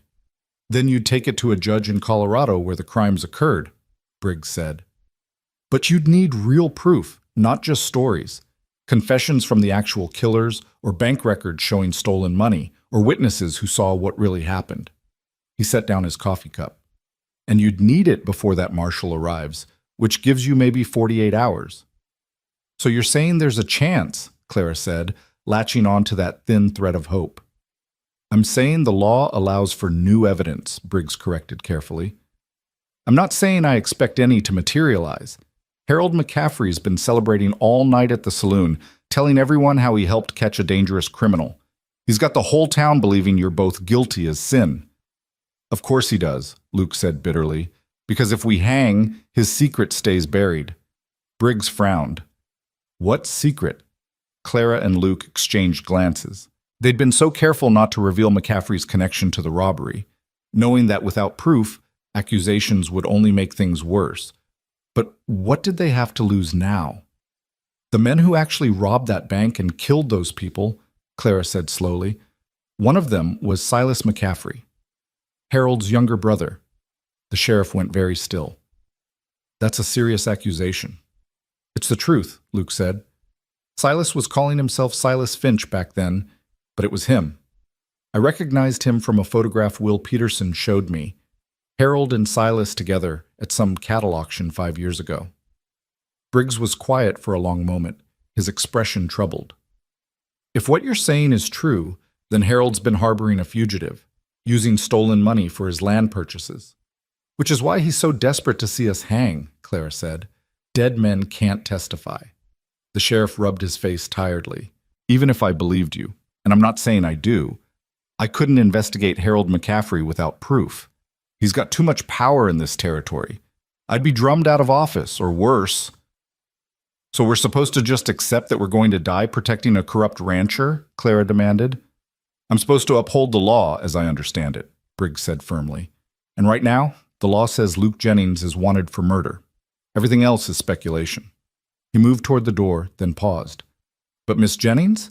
If someone were to bring me real evidence of McCaffrey's involvement, evidence that would hold up in court, I'd be duty-bound to investigate, no matter how powerful he is." It was as close to encouragement as they were going to get. The door closed behind him, leaving Clara and Luke alone again with the weight of impossible expectations. 48 hours, Luke said. "That's not enough time to find Jack and Cole, let alone make them confess." "No," Clara agreed. "But it might be enough time to get those bank records. If Abigail can access the vault today instead of waiting for the manager's trip to Denver." "That's still just financial evidence," Luke interrupted. "It proves McCaffrey had unexplained money, but it doesn't prove where it came from or that Silas was involved in the robbery."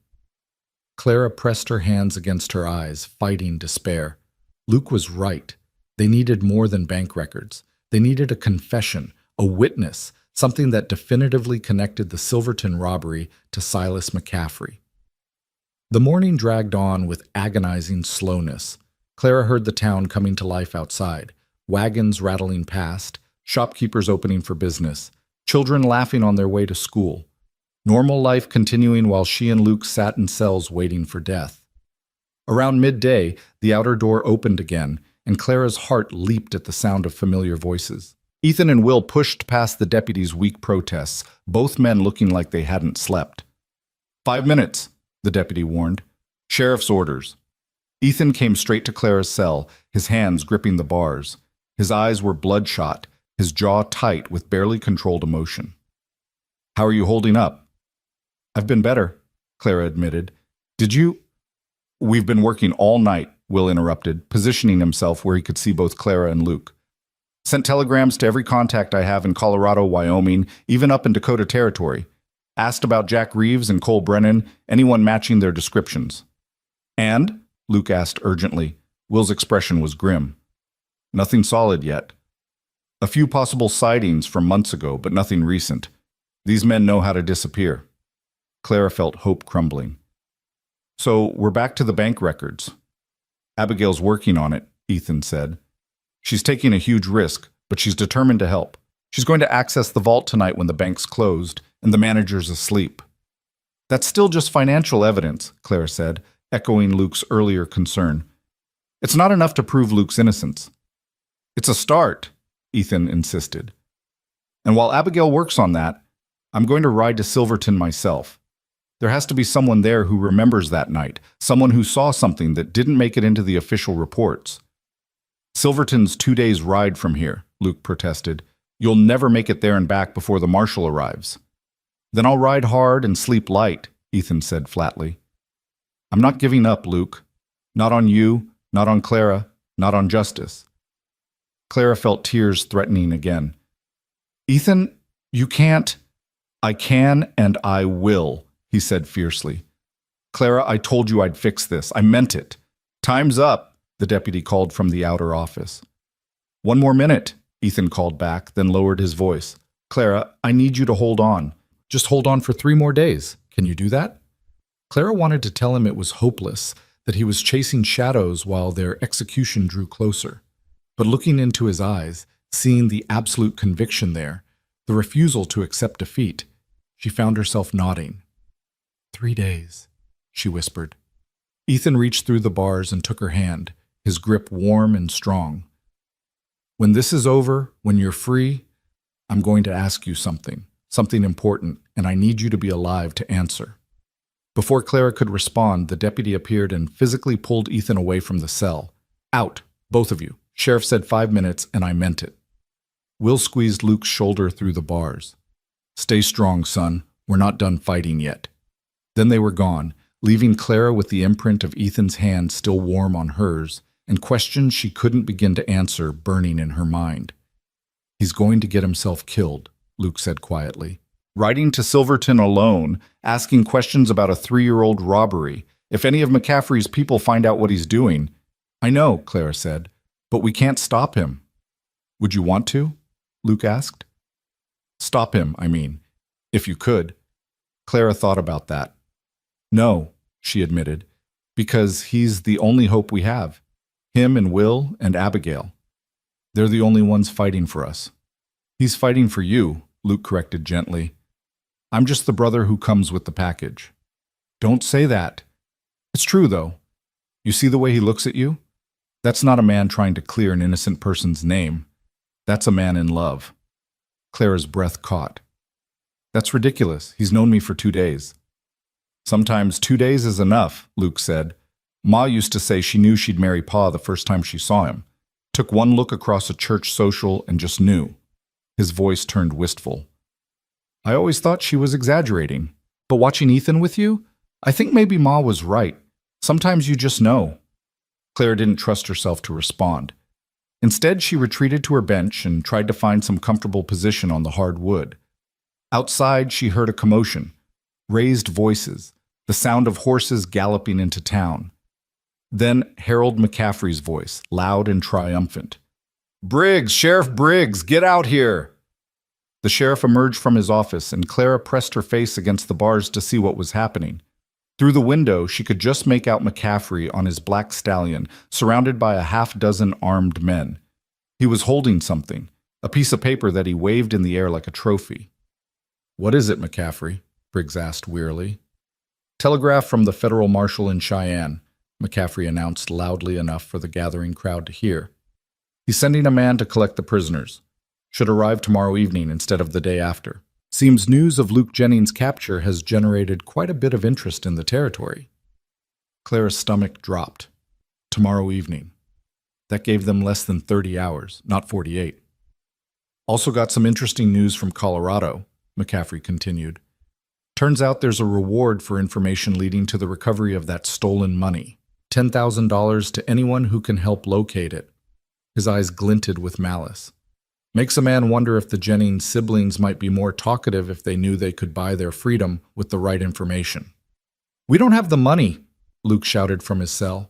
How many times do we have to tell you? That's what they all say, McCaffrey replied. But I'm a patient man. You've got until the marshal arrives to remember where you hid it. Otherwise, you're both going back to Colorado to hang. He wheeled his horse around. Sheriff, I'm posting men outside the jail, just to make sure nobody tries anything stupid like a jailbreak. Briggs's jaw tightened. This is my jail, McCaffrey. I don't need your men.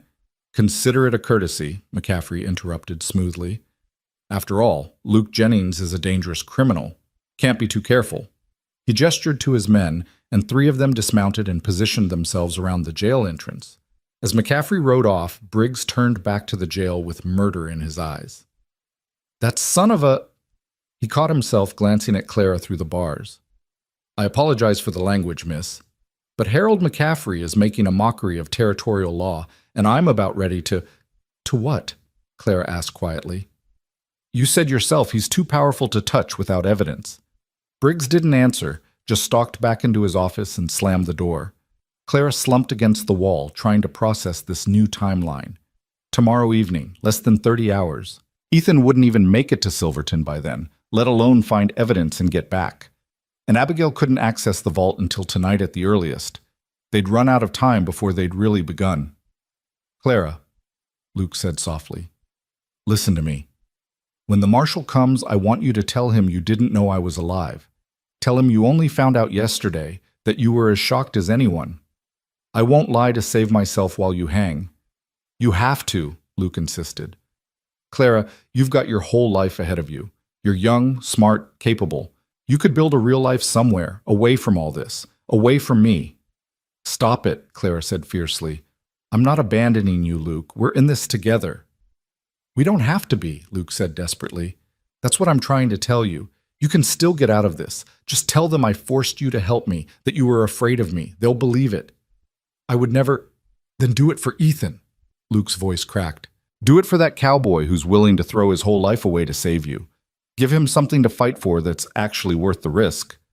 Clara felt tears streaming down her face. You're worth the risk, you idiot. You're my brother. You're my family. I'm a dead man walking, Luke said flatly. But you don't have to be. Before Clara could argue further, commotion erupted outside. Shouting, the sound of a struggle, and then gunfire. 3 sharp cracks that made Clara's heart stop. She pressed against the bars, trying to see what was happening. Through the window, she glimpsed figures fighting in the street. McCaffrey's guards had their guns drawn, pointing at someone Clara couldn't quite see. Nobody move, one of the guards shouted. Drop your weapons, or we shoot.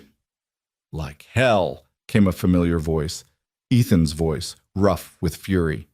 You've got no authority to hold this jail. Stand down or I'll make you. You're outnumbered, Walker, another guard called. 3-1. Even you aren't that stupid. Want to bet? More gunfire and Clara screamed Ethan's name. In the outer office, Sheriff Briggs grabbed his rifle and ran outside. Through the window, Clara watched the chaos unfold like a nightmare she couldn't wake from. Ethan stood in the middle of the street with his gun drawn, facing off against McCaffrey's 3 guards. Will Peterson was beside him, also armed. And behind them stood a dozen men Clara recognized as ranch hands from the Double W and neighboring spreads. This ends now, McCaffrey, Ethan called out, his voice carrying down the street. You're going to call off your dogs and let the law handle this properly. McCaffrey emerged from the saloon, flanked by more armed men. The whole town seemed to be gathering, drawn by the sound of gunfire and the promise of violence. You're making a mistake, Walker, McCaffrey said coldly. These men are deputized to guard dangerous criminals. Interfering with them is a crime. Deputized by who? Ethan demanded. You're not the law, McCaffrey. You're just a corrupt rancher trying to cover up your brother's crimes. The street went silent. Every eye turned to McCaffrey, whose face had gone dangerously red. That's slander, he said quietly. I could have you arrested just for saying it. Then arrest me, Ethan challenged. But first, let's talk about Silas. Let's talk about where he was 3 years ago. Let's talk about $50,000 in stolen money and 3 innocent people dead. You don't know what you're talking about. I know your brother was calling himself Silas Finch in Colorado. I know he was part of the gang that robbed the Silverton Bank, and I know you've been using that stolen money to buy up half the territory." Ethan's voice rang with conviction. "Luke Jennings is innocent, and you've been protecting the real killers." The crowd murmured, uncertain. Clara could see doubt creeping into their faces, questions forming where there had been only judgment before. McCaffrey's hand moved toward his gun. "You've got no proof of any of that." "Not yet," Ethan admitted, "but I will, and when I do, you're going to wish you'd left the Jennings siblings alone."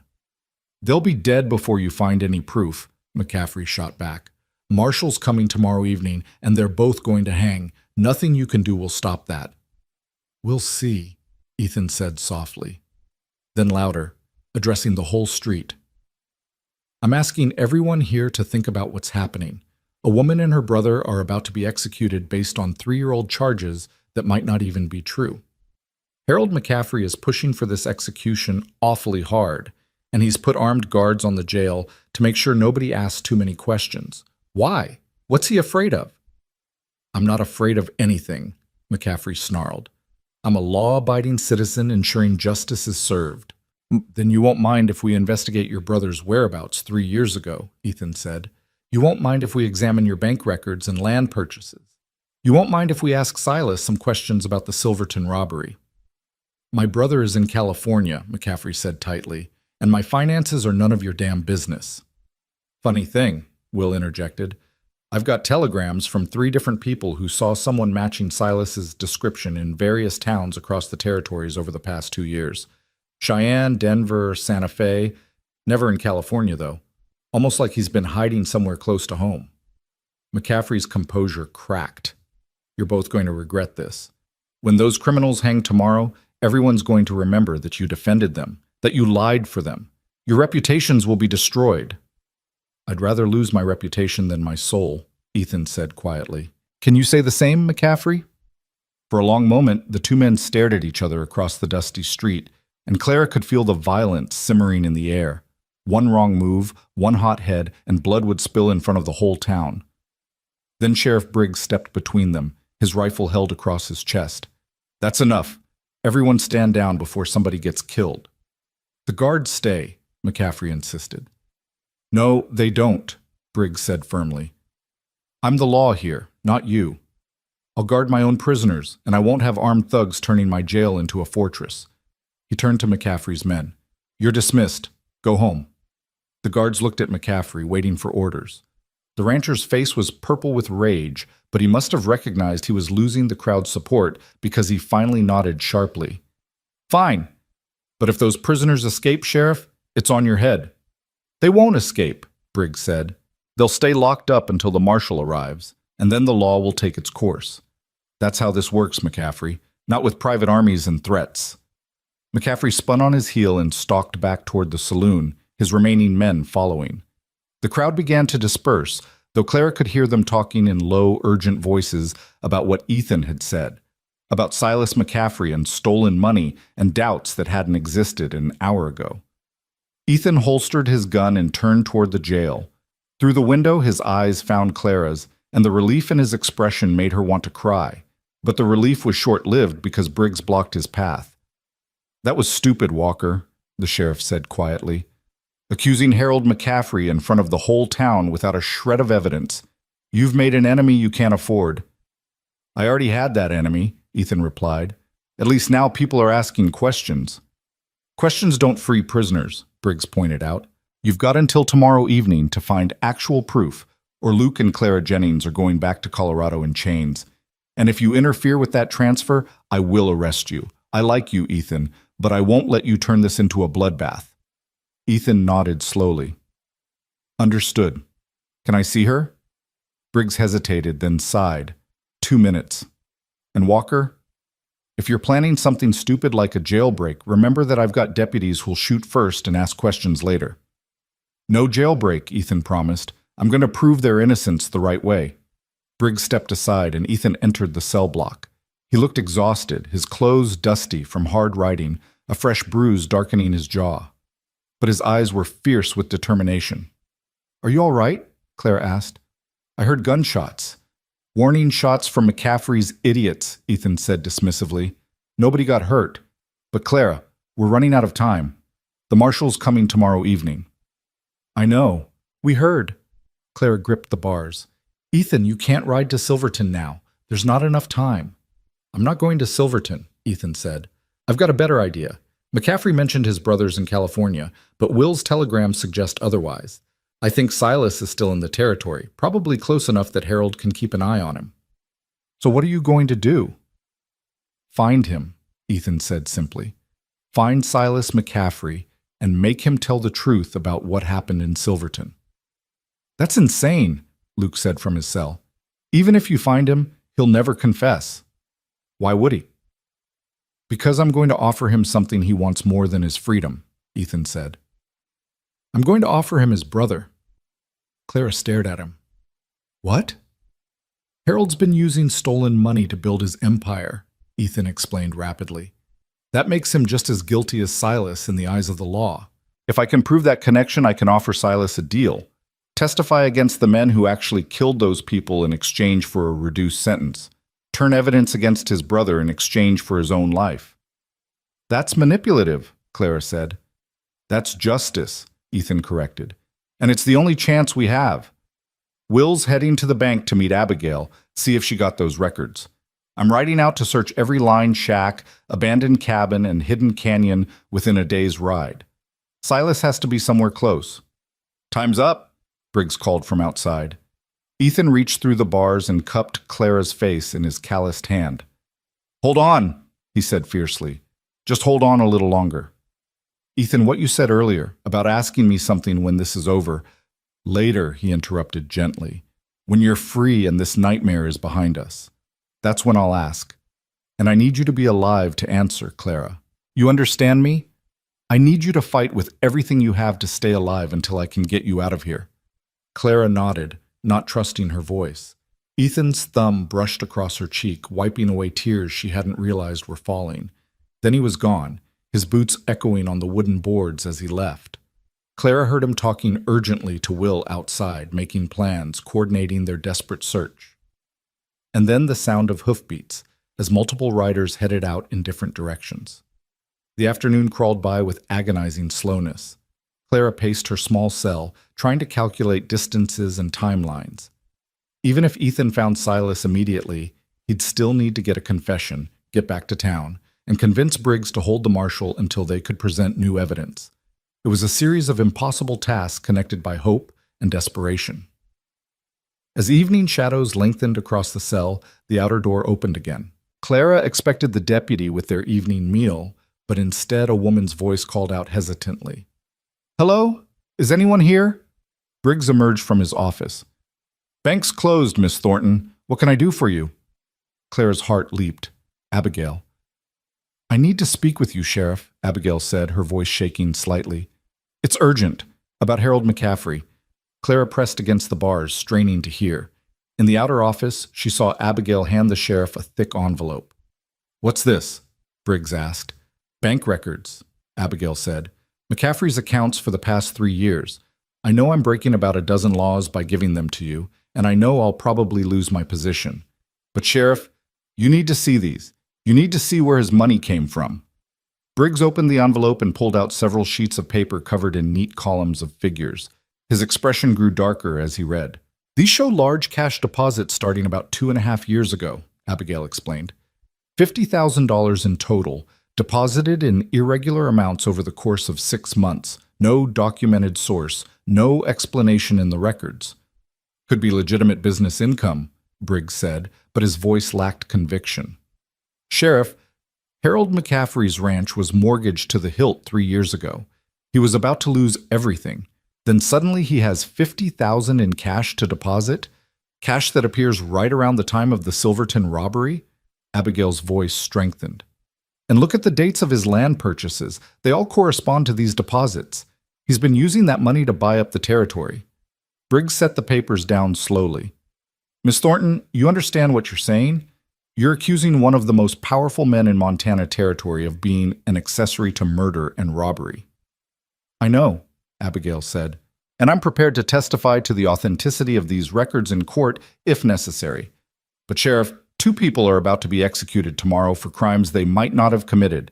Doesn't that matter more than protecting Harold McCaffrey's reputation? Clara wanted to cheer. Abigail had done it. She'd gotten the evidence, risked everything to bring truth to light. But as she watched Briggs's face, she realized the sheriff was caught between competing obligations. This is compelling evidence, he admitted. But it's not proof of innocence for Luke Jennings. At best, it suggests McCaffrey has unexplained income. It doesn't prove where that money came from or that Luke didn't commit those murders. But it raises reasonable doubt, Abigail argued. Isn't that enough to delay the transfer until a proper investigation can be conducted? I don't have authority to delay a federal warrant, Briggs said heavily. The marshal's coming tomorrow, and unless I have concrete proof that Luke Jennings is innocent, I'm legally obligated to turn him over. Then what good is any of this? Abigail demanded, her voice breaking. What good is evidence if it doesn't change anything? Briggs was quiet for a long moment. Then he looked up at Abigail with something like respect in his tired eyes. It changes the conversation, he said finally, and sometimes that's enough. Miss Thornton, you've given me justification to open an investigation into Harold McCaffrey's finances. I can't free the Jennings siblings, but I can make sure McCaffrey's activities get proper scrutiny. After they're dead, Abigail said bitterly. Maybe, Briggs acknowledged. Or maybe Ethan Walker finds what he's looking for in time. You've given him a weapon to use, Miss Thornton, evidence that backs up his accusations. That's worth something. Abigail left shortly after, her shoulders slumped with disappointment. Clara understood the feeling. They'd gotten the bank records they needed, but it wasn't enough. Without Silas's confession, without concrete proof connecting the stolen money to the Silverton robbery, the evidence was just suggestive, compelling, but not conclusive. Night fell, and with it came a cold that seeped through the stone walls of the jail. Clara wrapped herself in the thin blanket the deputy had provided and tried not to think about how few hours remained. Somewhere out there, Ethan was searching for a man who might not exist, chasing a confession that might never come. And tomorrow evening, a federal marshal would arrive to take them to their execution. Clara, Luke said softly into the darkness, if this doesn't work out, if tomorrow comes and Ethan hasn't found what he needs, I want you to know something. Don't, Clara said. Don't say goodbye. We're not done fighting yet. Just listen, Luke insisted. I need you to know that you were the best sister anyone could have asked for. You stood by me when you had every right to walk away. You suffered because of my mistakes, and you never once blamed me for it. Of course I blamed you, Clara said, trying to lighten the moment. I blamed you constantly. Luke laughed softly. Okay, you blamed me. But you never abandoned me. And Clara, if I hang tomorrow, I want you to promise me something. Luke, promise me you'll let yourself be happy, he said urgently. Promise me you'll accept whatever Ethan wants to offer you, that Cowboy loves you, and you deserve to be loved like that. You deserve a life that isn't defined by my mistakes. Clara felt tears streaming down her face again. I can't promise that if you're dead. Yes, you can, Luke said fiercely. You can, and you will. Because I'm not going to let my death ruin your life, the way my mistakes ruined your past. Promise me, Clara. I promise, she whispered, though the words felt like ash in her mouth. They fell silent after that, each alone with their thoughts and fears. Clara dozed fitfully, waking with every sound, hoping to hear Ethan's voice announcing he'd found Silas. He had a confession, everything would be all right. But the night passed in cold silence, broken only by the distant howl of coyotes and the measured tread of the deputy making his rounds. When gray dawn light finally crept through the window, Clara realized they'd run out of time. Today was the day the marshal would arrive. Today was the day their fate would be sealed, and Ethan still hadn't returned. The morning brought a flurry of activity. Sheriff Briggs arrived early, his face drawn with exhaustion and worry. The deputy made breakfast, eggs and bacon that Clara couldn't eat, and brought news that the whole town was talking about Ethan's accusations against McCaffrey. Opinions divided, the deputy said as he collected their plates. Some folks think Walker's just trying to save his girl. Others are starting to wonder if maybe there's something to what he said. McCaffrey's been acting awfully defensive, making threats against anyone who questions him. Has anyone seen Ethan? Clara asked desperately. Or Will Peterson? Peterson's at the bank with Miss Thornton, going through more records, the deputy reported. Walker rode out yesterday afternoon and nobody's seen him since. McCaffrey's got men looking for him, though. Says he's going to press charges for slander if Walker can't produce proof. The hours crawled by with agonizing slowness. Noon came and went. Afternoon shadows began lengthening across the floor of Clara's cell. Still, no word from Ethan. Clara found herself praying, really praying, for the first time since she was a child. She prayed that Ethan would find Silas. She prayed for a miracle, for justice, for one more day to prove their innocence. She prayed that if she had to die, Ethan wouldn't do anything stupid trying to save her. Around 4 o'clock, commotion erupted in the street outside. Horses, shouting, and then someone calling for the sheriff. Clara's heart hammered as she pressed against the bars, trying to see what was happening. "The marshal's here early," the deputy announced, bursting into the cell block. "Rode hard to beat the evening. He's demanding custody of the prisoners within the hour." Clara's vision swam. Too soon. It was too soon. Ethan hadn't had enough time. In the cell beside hers, Luke stood rigid, his face pale. "So that's it then. We're out of time." Before Clara could respond, the outer door burst open, and Will Peterson rushed in, waving papers. Sheriff Briggs, you need to see this." Briggs emerged from his office. "What is it, Peterson?" "Telegraph from Colorado. From the judge who presided over the original investigation into the Silverton robbery." Will's hands shook as he handed over the papers. "I sent him copies of the bank records, told him about the accusations against Silas McCaffrey. He did some investigating on his end, and Sheriff, you need to read this." Briggs scanned the papers, his expression growing more intense with each line. "This says there were witnesses who reported seeing 4 men fleeing the bank that night, not one. But their testimony was suppressed because it contradicted the official narrative." "And look at the next page," Will urged. "Description of one of the men. Matches Silas McCaffrey perfectly. The judge says if we can produce Silas and get him to testify, he'll reopen the case." Hope flared in Clara's chest. "Does that mean—" "It means we might have grounds to delay the transfer," Briggs said slowly. "But only if we can produce Silas McCaffrey and get a sworn statement." "Miss Jennings, where's Ethan? Did he find Silas?" "I don't know," Clara admitted. "He rode out yesterday and we haven't heard from him since," Briggs swore under his breath. "The marshal's not going to wait. He'll demand custody and—" He checked his pocket watch. 45 minutes. If Walker's not back by then with Silas in custody, I have to turn you over." "Then we stall," Will said desperately. "Make the marshal wait. Give Ethan more time." "On what grounds?" Briggs demanded. "I can't just refuse to comply with a federal warrant because we're waiting for a cowboy who might have gone on a fool's errand." "You can if you believe new evidence is about to emerge," Will argued. "Sheriff, you've seen the bank records. You've read the judge's telegraph. You know there's reasonable doubt here." Briggs looked torn, his duty to the law warring with his sense of justice. Before he could respond, boots thundered on the boardwalk outside, and the federal marshal entered. A hard-faced man in his 50s with a star pinned to his vest and iron in his eyes. "Sheriff Briggs," he said formally, "I'm U.S. Marshal Thomas Crawford, here to take custody of federal prisoner Luke Jennings. I'll also be taking Clara Jennings as an accessory." "Where are they?" "In the cells," Briggs said slowly. "But, Marshal Crawford, there's been a development. New evidence suggesting—" "I don't care about new evidence," Crawford interrupted. "I have a federal warrant.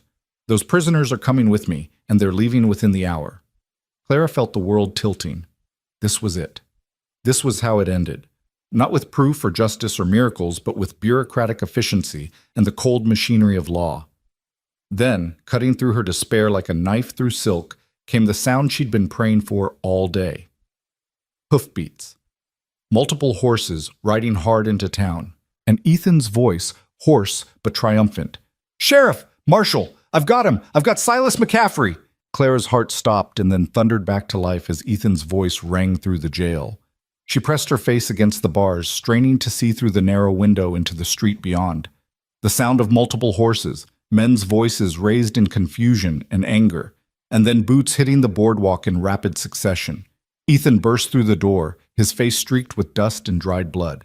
his clothes torn, but his eyes blazing with fierce triumph. Behind him came two ranch hands from the Double W, and between them, hands bound and face dark with fury, was a man who could only be Silas McCaffrey. He was younger than his brother Harold, maybe in his early 40s, with the same cold eyes but a harder edge to his features. A week's worth of beard shadowed his jaw, and his clothes were those of a man who'd been living rough, stained, torn, smelling of whiskey and desperation. "What the hell is this?" Marshall Crawford demanded, his hand moving instinctively toward his gun. "This," Ethan said, breathing hard, "is Silas McCaffrey, also known as Silas Finch, one of the men who actually robbed the Silverton Bank 3 years ago and murdered 3 innocent people." The jail erupted into chaos. Sheriff Briggs stepped forward, hand on his weapon. Marshall Crawford's eyes narrowed dangerously, and from somewhere outside, Clara heard Harold McCaffrey's voice roaring in rage. "You're insane, Walker," Silas snarled, struggling against his bonds. "I don't know what lies this bastard told you, but I had nothing to do with any bank robbery." "Then explain why you were hiding in an abandoned line shack 30 miles from here," Ethan shot back. "Explain why you ran when you saw me coming. Explain why you had this hidden under your bunk." He pulled a leather saddlebag from his shoulder and dumped its contents onto Sheriff Briggs's desk. Money spilled out. Bundles of bills, gold coins, more cash than most people in Blackwater Creek would see in a lifetime. And underneath the money, Clara saw something that made her breath catch. A wanted poster for Luke Jennings. "Found that tacked to the wall of his shack," Ethan said grimly, along with maps of the territory and notes about where Luke might be hiding. Silas has been tracking him, trying to make sure Luke never surfaces to tell his side of the story. "That proves nothing," Silas spat.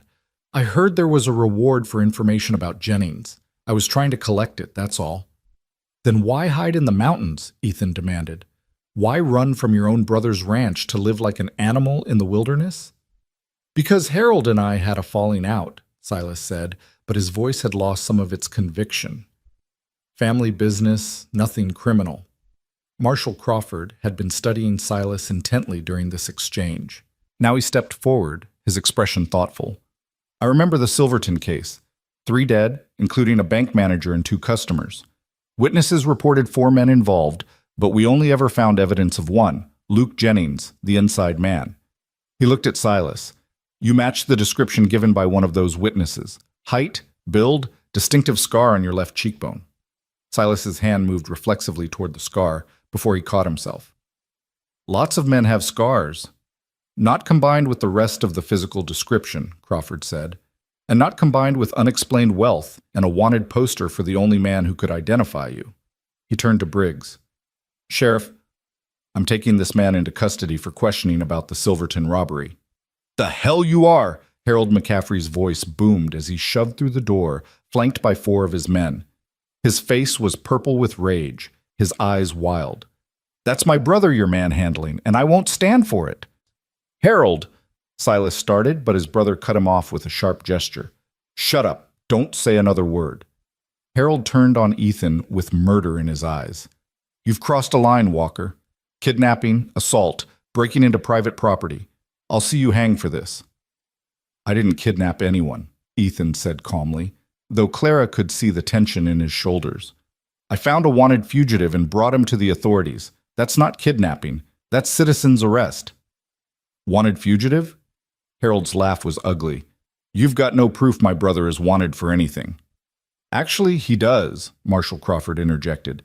He'd been examining the wanted poster Ethan had found, comparing it to Silas's features. "The description matches, and Mr. McCaffrey," he addressed Harold directly.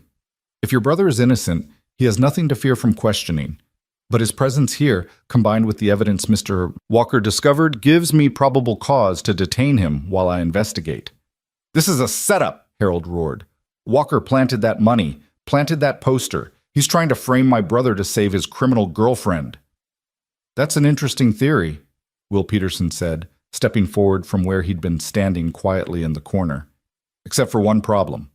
The money in that saddlebag? I've been comparing the serial numbers to records from the Silverton Bank." He held up a piece of paper. Got the list wired from Colorado this morning. At least 10 of those bills matched the serial numbers of money stolen in that robbery. The silence that followed was deafening. Clara watched Harold's face cycle through emotions, rage, fear, calculation. She saw the moment he realized he was trapped, that his carefully constructed empire was crumbling around him. "That's impossible," he said, but his voice had lost its conviction. "How would my brother have money from that robbery unless someone planted it there to frame him? Or unless he was actually involved in the robbery," Crawford said quietly. "Mr. McCaffrey, I'm going to need you to come with me. We need to have a long conversation about your whereabouts 3 years ago and your relationship with your brother." Silas's composure finally broke. "Harold, help me. You promised you'd protect me. You said if I kept quiet and stayed hidden, you'd make sure I was safe." "Shut up," Harold roared, but it was too late. "You promised," Silas continued desperately. "You said we'd use the money to build something great, that we'd be rich and powerful and no one would ever touch us, but you left me rotting in that shack while you lived like a king." I said, "Shut up." Harold lunged toward his brother, but Sheriff Briggs and his deputy intercepted him, forcing him back. Marshal Crawford's expression had gone cold and hard. "So you did know about the robbery. You knew your brother was involved, and you used the stolen money for your own purposes." He turned to Briggs. "Sheriff, arrest Harold McCaffrey as an accessory after the fact to robbery and murder." "Now wait just a minute," Harold started, but Briggs was already pulling out shackles. "You have the right to remain silent," Briggs said, and there was satisfaction in his voice, "though I notice you and your brother both seem to have trouble with that." As the reality of his situation sank in, Harold's rage transformed into something uglier. Desperate calculation. "You can't prove anything. So what if I knew Silas was involved? That doesn't make me guilty of anything. I was protecting my family." "You were using stolen money," Crawford said. "That makes you guilty of receiving stolen goods at minimum. And if we can prove you actively helped your brother evade justice, that's accessory charges. You're looking at federal prison, Mr. McCaffrey." "Wait," Silas said suddenly. "Wait, I can make a deal, right? If I testify, if I tell you everything, you'll reduce my sentence?" "Silas, don't you dare," Harold began. "I'm not hanging for you," Silas shouted. "I'm not dying because you were too greedy to just let me disappear. You had to use the money, had to flaunt it, had to try to become the biggest rancher in the territory. And when that Jennings kid showed up at the Double W, you had to go after him, had to make sure he stayed quiet. Well, guess what, brother? I'm not staying quiet anymore." Marshal Crawford exchanged a look with Sheriff Briggs. "Mr. McCaffrey, if you're willing to provide sworn testimony about the Silverton robbery, including the identities of your accomplices and the location of any remaining stolen money, I'm authorized to negotiate with the prosecutor on your behalf." "Don't do this, Silas," Harold said, and there was pleading in his voice now. We're family. We're blood." "You left me in that shack like a dog," Silas said bitterly. "Coming by once a month with supplies and orders to stay hidden, stay quiet, don't make trouble, while you were buying up land and playing the big man in town. So yeah, I'll talk. I'll tell them everything." He turned to the marshal. "There were 4 of us in the Silverton job. Me, Jack Reeves, Cole Brennan, and Reeves's cousin Danny. We'd been planning it for months, getting information from Luke Jennings without him knowing what we were really after.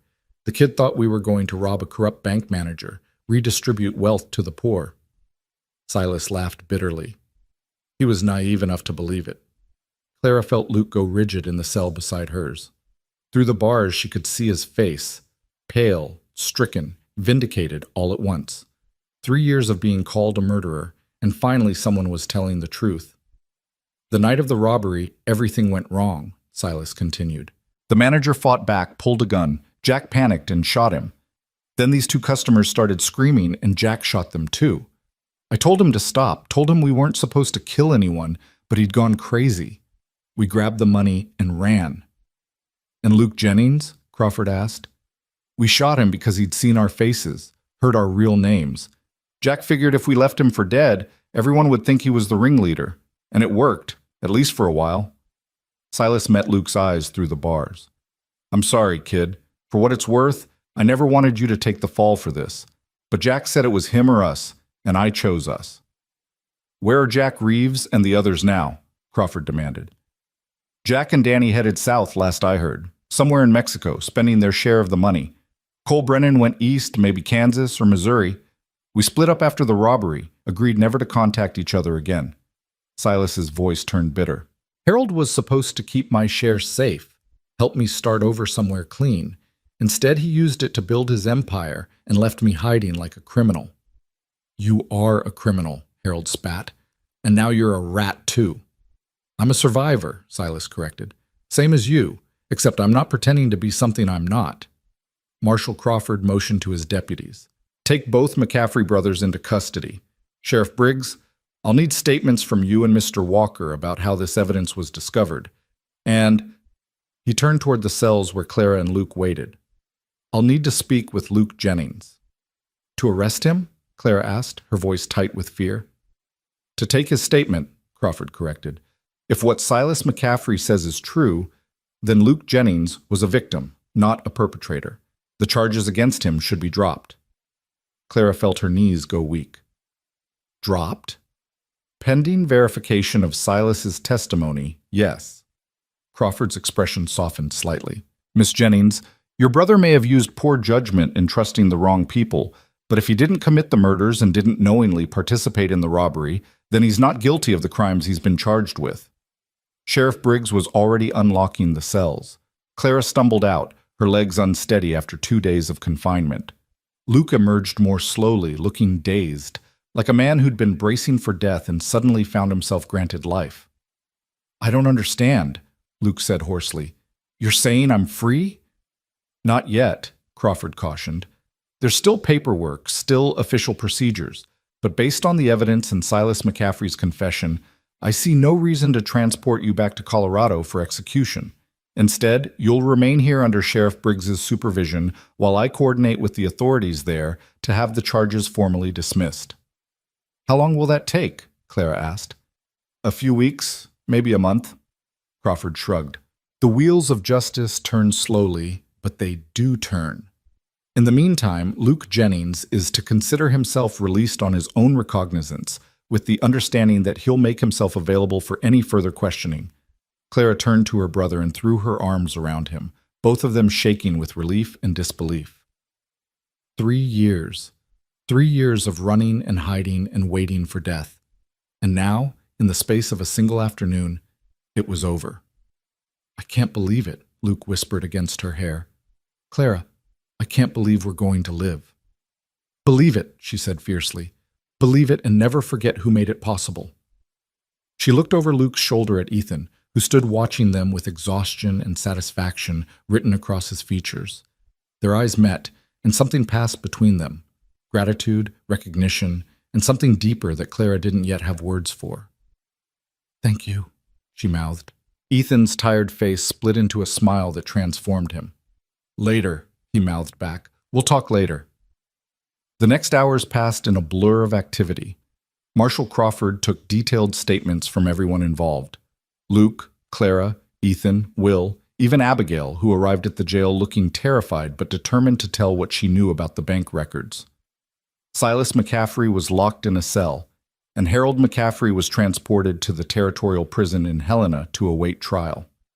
The whole town seemed to be gathered in the street outside the jail, drawn by the incredible news that Harold McCaffrey had been arrested, that Luke Jennings was innocent, that everything they'd believed about the horse thief and her outlaw brother had been a lie. Clara heard their whispers through the window as she gave her statement to the marshal. Can you believe it? Harold McCaffrey was behind it all. I never trusted that man. Always seemed too eager to be the big shot in town. That poor Jennings girl. We treated her terribly. Ethan Walker's a hero bringing in Silas like that. The vindication should have felt sweet, but Clara was too exhausted to savor it. All she wanted was to be done with statements and questions and legal proceedings. She wanted to sleep for a week. She wanted to hold her brother and reassure herself he was really alive and free. She wanted to talk to Ethan about what came next. As if sensing her thoughts, Ethan appeared in the doorway of the room where she was giving her statement. Marshal, is Miss Jennings free to go? She's been through a lot, and I'd like to get her back to the ranch where she can rest. Crawford glanced up from his notes. I have what I need for now. Miss Jennings, you're free to go, with the same understanding as your brother. You'll make yourself available if we have follow-up questions. Of course, Clara said, standing on shaky legs. Ethan was there immediately, his hand on her elbow, steadying her. Come on, let's get you out of here. They stepped out into the late afternoon sun, and Clara blinked against the brightness after 2 days in a dim cell. The crowd in the street parted as they walked toward where Will had the horses ready. Some people stared openly, while others looked away in shame. Mrs. Henderson from the boarding house stepped forward, wringing her hands. Miss Jennings, I owe you an apology. I should never have thrown you out, should never have believed the worst without hearing your side of the story. It's fine, Clara said tiredly, though it wasn't. None of this was fine, but she didn't have the energy for anger. It's not fine, Ethan said sharply. You and everyone else in this town treated Clara like a criminal based on nothing but rumors and Harold McCaffrey's lies. She deserves better than a half-hearted apology now that the truth is out. Mrs. Henderson flushed and stepped back. Others in the crowd looked uncomfortable, and Clara realized that Ethan's words had struck home. These people would have watched her hang without ever questioning whether she was guilty. They would have let McCaffrey's accusations destroy her because it was easier than standing up for what was right. Let it go, Clara said softly to Ethan. Please, I just want to go home. Home. The word surprised her as soon as she said it. The Double W wasn't her home. She'd been there less than 3 days, but somehow it felt more like home than anywhere she'd been in the past 3 years. They rode out of town as the sun began its descent toward the mountains, painting the sky in shades of amber and rose. Luke rode beside them on a borrowed horse, looking stronger than he had that morning, but still dazed by their sudden reversal of fortune. Will brought up the rear, keeping a protective eye on all of them. No one spoke much during the ride. There was too much to process, too many emotions churning just beneath the surface. Relief and exhaustion and the strange hollow feeling that came after surviving something that should have killed you. By the time they reached the Double W, full dark had fallen and stars were scattered across the sky like diamonds on black velvet. Martha met them at the door with tears streaming down her face. Thank God, she said, pulling Clara into a fierce hug. Thank God you're safe. When Will rode into town to find you already in custody, I thought... She couldn't finish, just held Clara tight and wept. I'm okay, Clara said, though she wasn't sure it was true. We're okay, Martha. Inside, the ranch house was warm and bright. Martha had prepared a feast, roast chicken, potatoes, fresh bread, apple pie. Clara couldn't remember the last time she'd seen so much food, and her stomach growled despite her exhaustion. They sat around the table, Clara, Luke, Ethan, Will, Martha, and the 3 ranch hands who'd helped search for Silas. The conversation was subdued at first, everyone still processing the day's events. But gradually, as the food and warmth did their work, the tension began to ease. I still can't believe you found him, Luke said to Ethan. Silas could have been anywhere in the territories. How did you know where to look? Process of elimination, Ethan said. I figured he had to be close enough for Harold to keep tabs on him, but far enough from town that no one would stumble across him by accident. That meant the high country, probably one of the old line shacks or abandoned cabins from the mining days. There must be dozens of those, Will said. 47, according to the old maps at the land office, Ethan confirmed. I checked 12 of them before I found the one where Silas was hiding. Pure luck, really. If he'd been at number 13 instead of number 12, I wouldn't have found him in time. It wasn't luck, Clara said quietly. It was determination and courage, and refusal to give up when everyone else would have. Ethan met her eyes across the table, and that current of understanding passed between them again. I told you I'd fix it, he said simply. I don't break my promises. After dinner, Martha shooed everyone out of the kitchen so she could clean up, despite Clara's protests that she should help. You need rest, not chores, Martha said firmly. Go on, get some air. You've been cooped up in that cell for 2 days. Clara stepped out onto the porch, breathing in the cool night air. Behind her, she heard Luke and Will discussing plans for the next few weeks, the legal proceedings that still lay ahead. But she couldn't focus on their conversation. Her mind was too full of everything that had happened, everything that had almost happened. Boots scraped on the wooden boards, and Ethan appeared beside her. He'd cleaned up, washed the dust and blood from his face, but he still looked exhausted. "You should sleep," Clara said. "So should you," Ethan countered, "but I'm guessing neither of us will, at least not yet." They stood in comfortable silence for a while, watching the stars and listening to the night sounds of the ranch. Finally, Clara spoke. "You almost died today, didn't you? Finding Silas. What makes you say that? The blood on your face, the way you moved when you came into the jail, favoring your left side? Someone hurt you." Ethan was quiet for a moment. "Silas didn't want to be found. He fought when I tried to bring him in, got a few good hits in before I managed to subdue him." "You could have been killed," Clara said, her voice tight. "Over me, over my brother, over people you barely know." "I know you well enough," Ethan said. "And anyway, it wasn't about knowing you for years or days or hours. It was about doing what was right." "Why?" Clara demanded, turning to face him. "Why risk everything for us? You keep saying it's about right and wrong, about answered prayers and purpose. But Ethan, you could have died. Your life could have ended today because you decided to help two strangers. Why would you do that?" Ethan was quiet for a long moment, his expression difficult to read in the starlight. When he finally spoke, his voice was raw with emotion. "Because 6 months ago, I was dying in a blizzard, and I prayed for a reason to live. I asked God why he would save me, what purpose I could possibly serve, and then I spent months drifting, working, going through the motions without any real understanding of why I was still here." He took a step closer to Clara. "And then I saw you in that street with a mob ready to hang you, and something clicked into place, like a key turning in a lock. I knew that this was why, that you were why." "That's not fair to you," Clara whispered, "to make your whole purpose about saving me." "It's not just about saving you," Ethan said. "It's about what you represent, second chances, fighting for the underdog, standing up against injustice even when it's dangerous. Those are the things I lost sight of when I was a bounty hunter, when I was putting money over mercy." He reached out and gently tucked a strand of hair behind her ear. "You reminded me what it means to be the kind of man I want to be. And yeah, I would have died for that. I would have died for you." Clara felt tears streaming down her face. "I don't know what to say." "You don't have to say anything," Ethan said gently. "Not tonight. Tonight, you just need to rest and let yourself believe that you're really safe, that the nightmare is really over."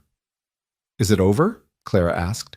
"Harold's still alive, his men are still out there, and Silas's testimony might not hold up in court. What if—" "No," Ethan interrupted firmly. "No more what-ifs. Clara, you've spent 3 years living in fear of the next bad thing. You've earned the right to just breathe for a while without always waiting for disaster." "I don't know how," Clara admitted. "I don't know how to not be afraid." "Then I'll teach you," Ethan said simply. "One day at a time, starting tomorrow." "What happens tomorrow?" Ethan smiled. "Tomorrow, you sleep late. Then you have a good breakfast. Then maybe you help Martha in the garden, or go riding, or do anything else that strikes your fancy. And you do it all without looking over your shoulder or waiting for someone to accuse you of something. That sounds impossible." "So did proving Luke's innocence," Ethan pointed out.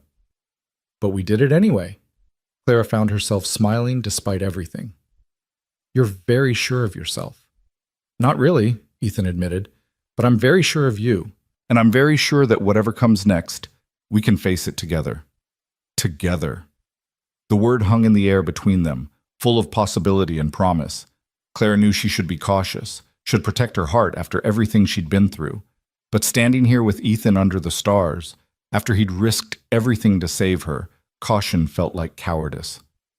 "Ethan," she said softly, "earlier in the jail, you said you had something to ask me, when this was all over." "I did say that," Ethan agreed. "Well, it's over, so ask." Ethan took both her hands in his, and Clara could feel the calluses on his palms, the strength in his grip. "Clara Jennings, I know we've only known each other a few days. I know you have every reason to be wary of trusting people, especially men who make big promises. But I need you to know that when I look at you, I see my future. I see the reason I survived that blizzard and the purpose I've been searching for. Ethan, let me finish, he said gently.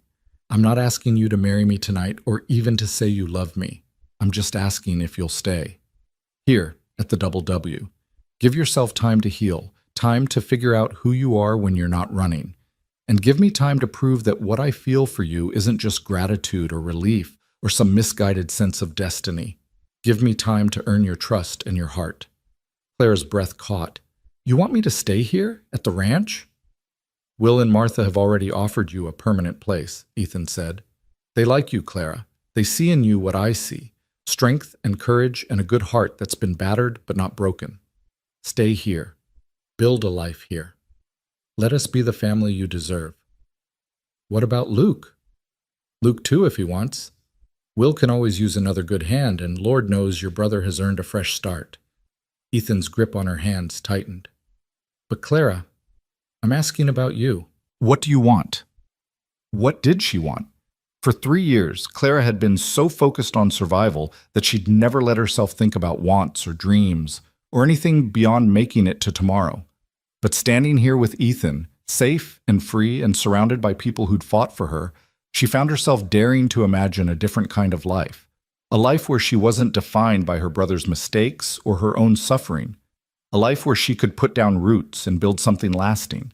A life where she might, possibly, allow herself to fall in love with a cowboy who'd lied to save her and then moved heaven and earth to make that lie into truth. I want to stay, she said finally. I want to stop running and start living. And I want... She hesitated, then pushed forward. I want to see where this goes, you and me, whatever this is. Ethan's smile could have lit up the entire Montana territory. That's all I needed to hear. He pulled her close then, wrapping her in an embrace that felt like safety and home and promise all rolled together. Clara let herself lean into his warmth, let herself believe, just for this moment, that maybe the worst was really behind her. They stood like that for a long time, holding each other under the stars. Inside the house, Clara could hear Luke's laughter at something Will said, Martha's voice calling someone to help with the dishes. Normal sounds, family sounds. Thank you, Clara whispered against Ethan's chest. For everything. For saving me. For believing in me. For not giving up. Thank you for being worth saving, Ethan replied. Though I should point out, you saved yourself too. You're the one who survived 3 years of hell. You're the one who refused to give up even when you were locked in that cell waiting to die. I just gave you the tools. You did the hard work of staying alive. Clara pulled back to look up at him. Is that what you think? That I'm strong? I think you're the strongest person I've ever met, Ethan said seriously. And I think the town that called you trouble is going to eat their words when they see what you're really capable of. What if I don't want to prove anything to them? Clara asked. What if I just want to live quietly and never think about Blackwater Creek again? Then we'll do that, Ethan promised. The ranch is 12 miles from town. You never have to set foot there again if you don't want to. But even as he said it, Clara knew it wasn't true. She would have to go back to town eventually. For supplies, for legal proceedings, for all the mundane necessities of life. And when she did, she would face the people who'd been ready to watch her hang. The thought didn't fill her with fear like it once would have. Instead, she felt something closer to determination. Let them see her.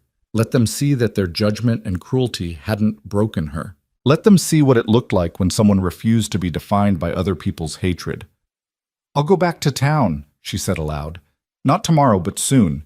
And I'll walk down that main street with my head held high, and I'll show them that Clara Jennings isn't trouble. She's a survivor. Ethan's eyes shone with pride. That's my girl. My girl. The possessiveness in those words should have bothered Clara, should have triggered her defenses after years of being vulnerable and alone. But coming from Ethan, they felt different. They felt like belonging. The door opened and Luke stepped out, then stopped short when he saw them standing close together. Oh, sorry, I didn't mean to interrupt. You're not interrupting, Clara said, stepping back from Ethan but keeping hold of his hand. What is it? Martha said there's a room ready for me in the bunkhouse, Luke said, and Will offered me a permanent job if I want it. Starting tomorrow, if I'm up for it. That's wonderful, Clara said warmly. Yeah. Luke's expression was complicated. grateful, uncertain, still processing everything. Listen, Clara, I know I said this before, but I need to say it again. I'm sorry. For everything, for the robbery, for making you run, for the past 3 years. I was young and stupid and I trusted the wrong people, and you paid the price for my mistakes. We both paid, Clara corrected gently. But it's over now, Luke. We get to start fresh. Do we, though? Luke asked. I mean, the legal charges might be dropped, but people will remember. They'll always remember that I was accused of murder, that you were accused of being my accomplice. That doesn't just disappear. No, Ethan agreed. It doesn't.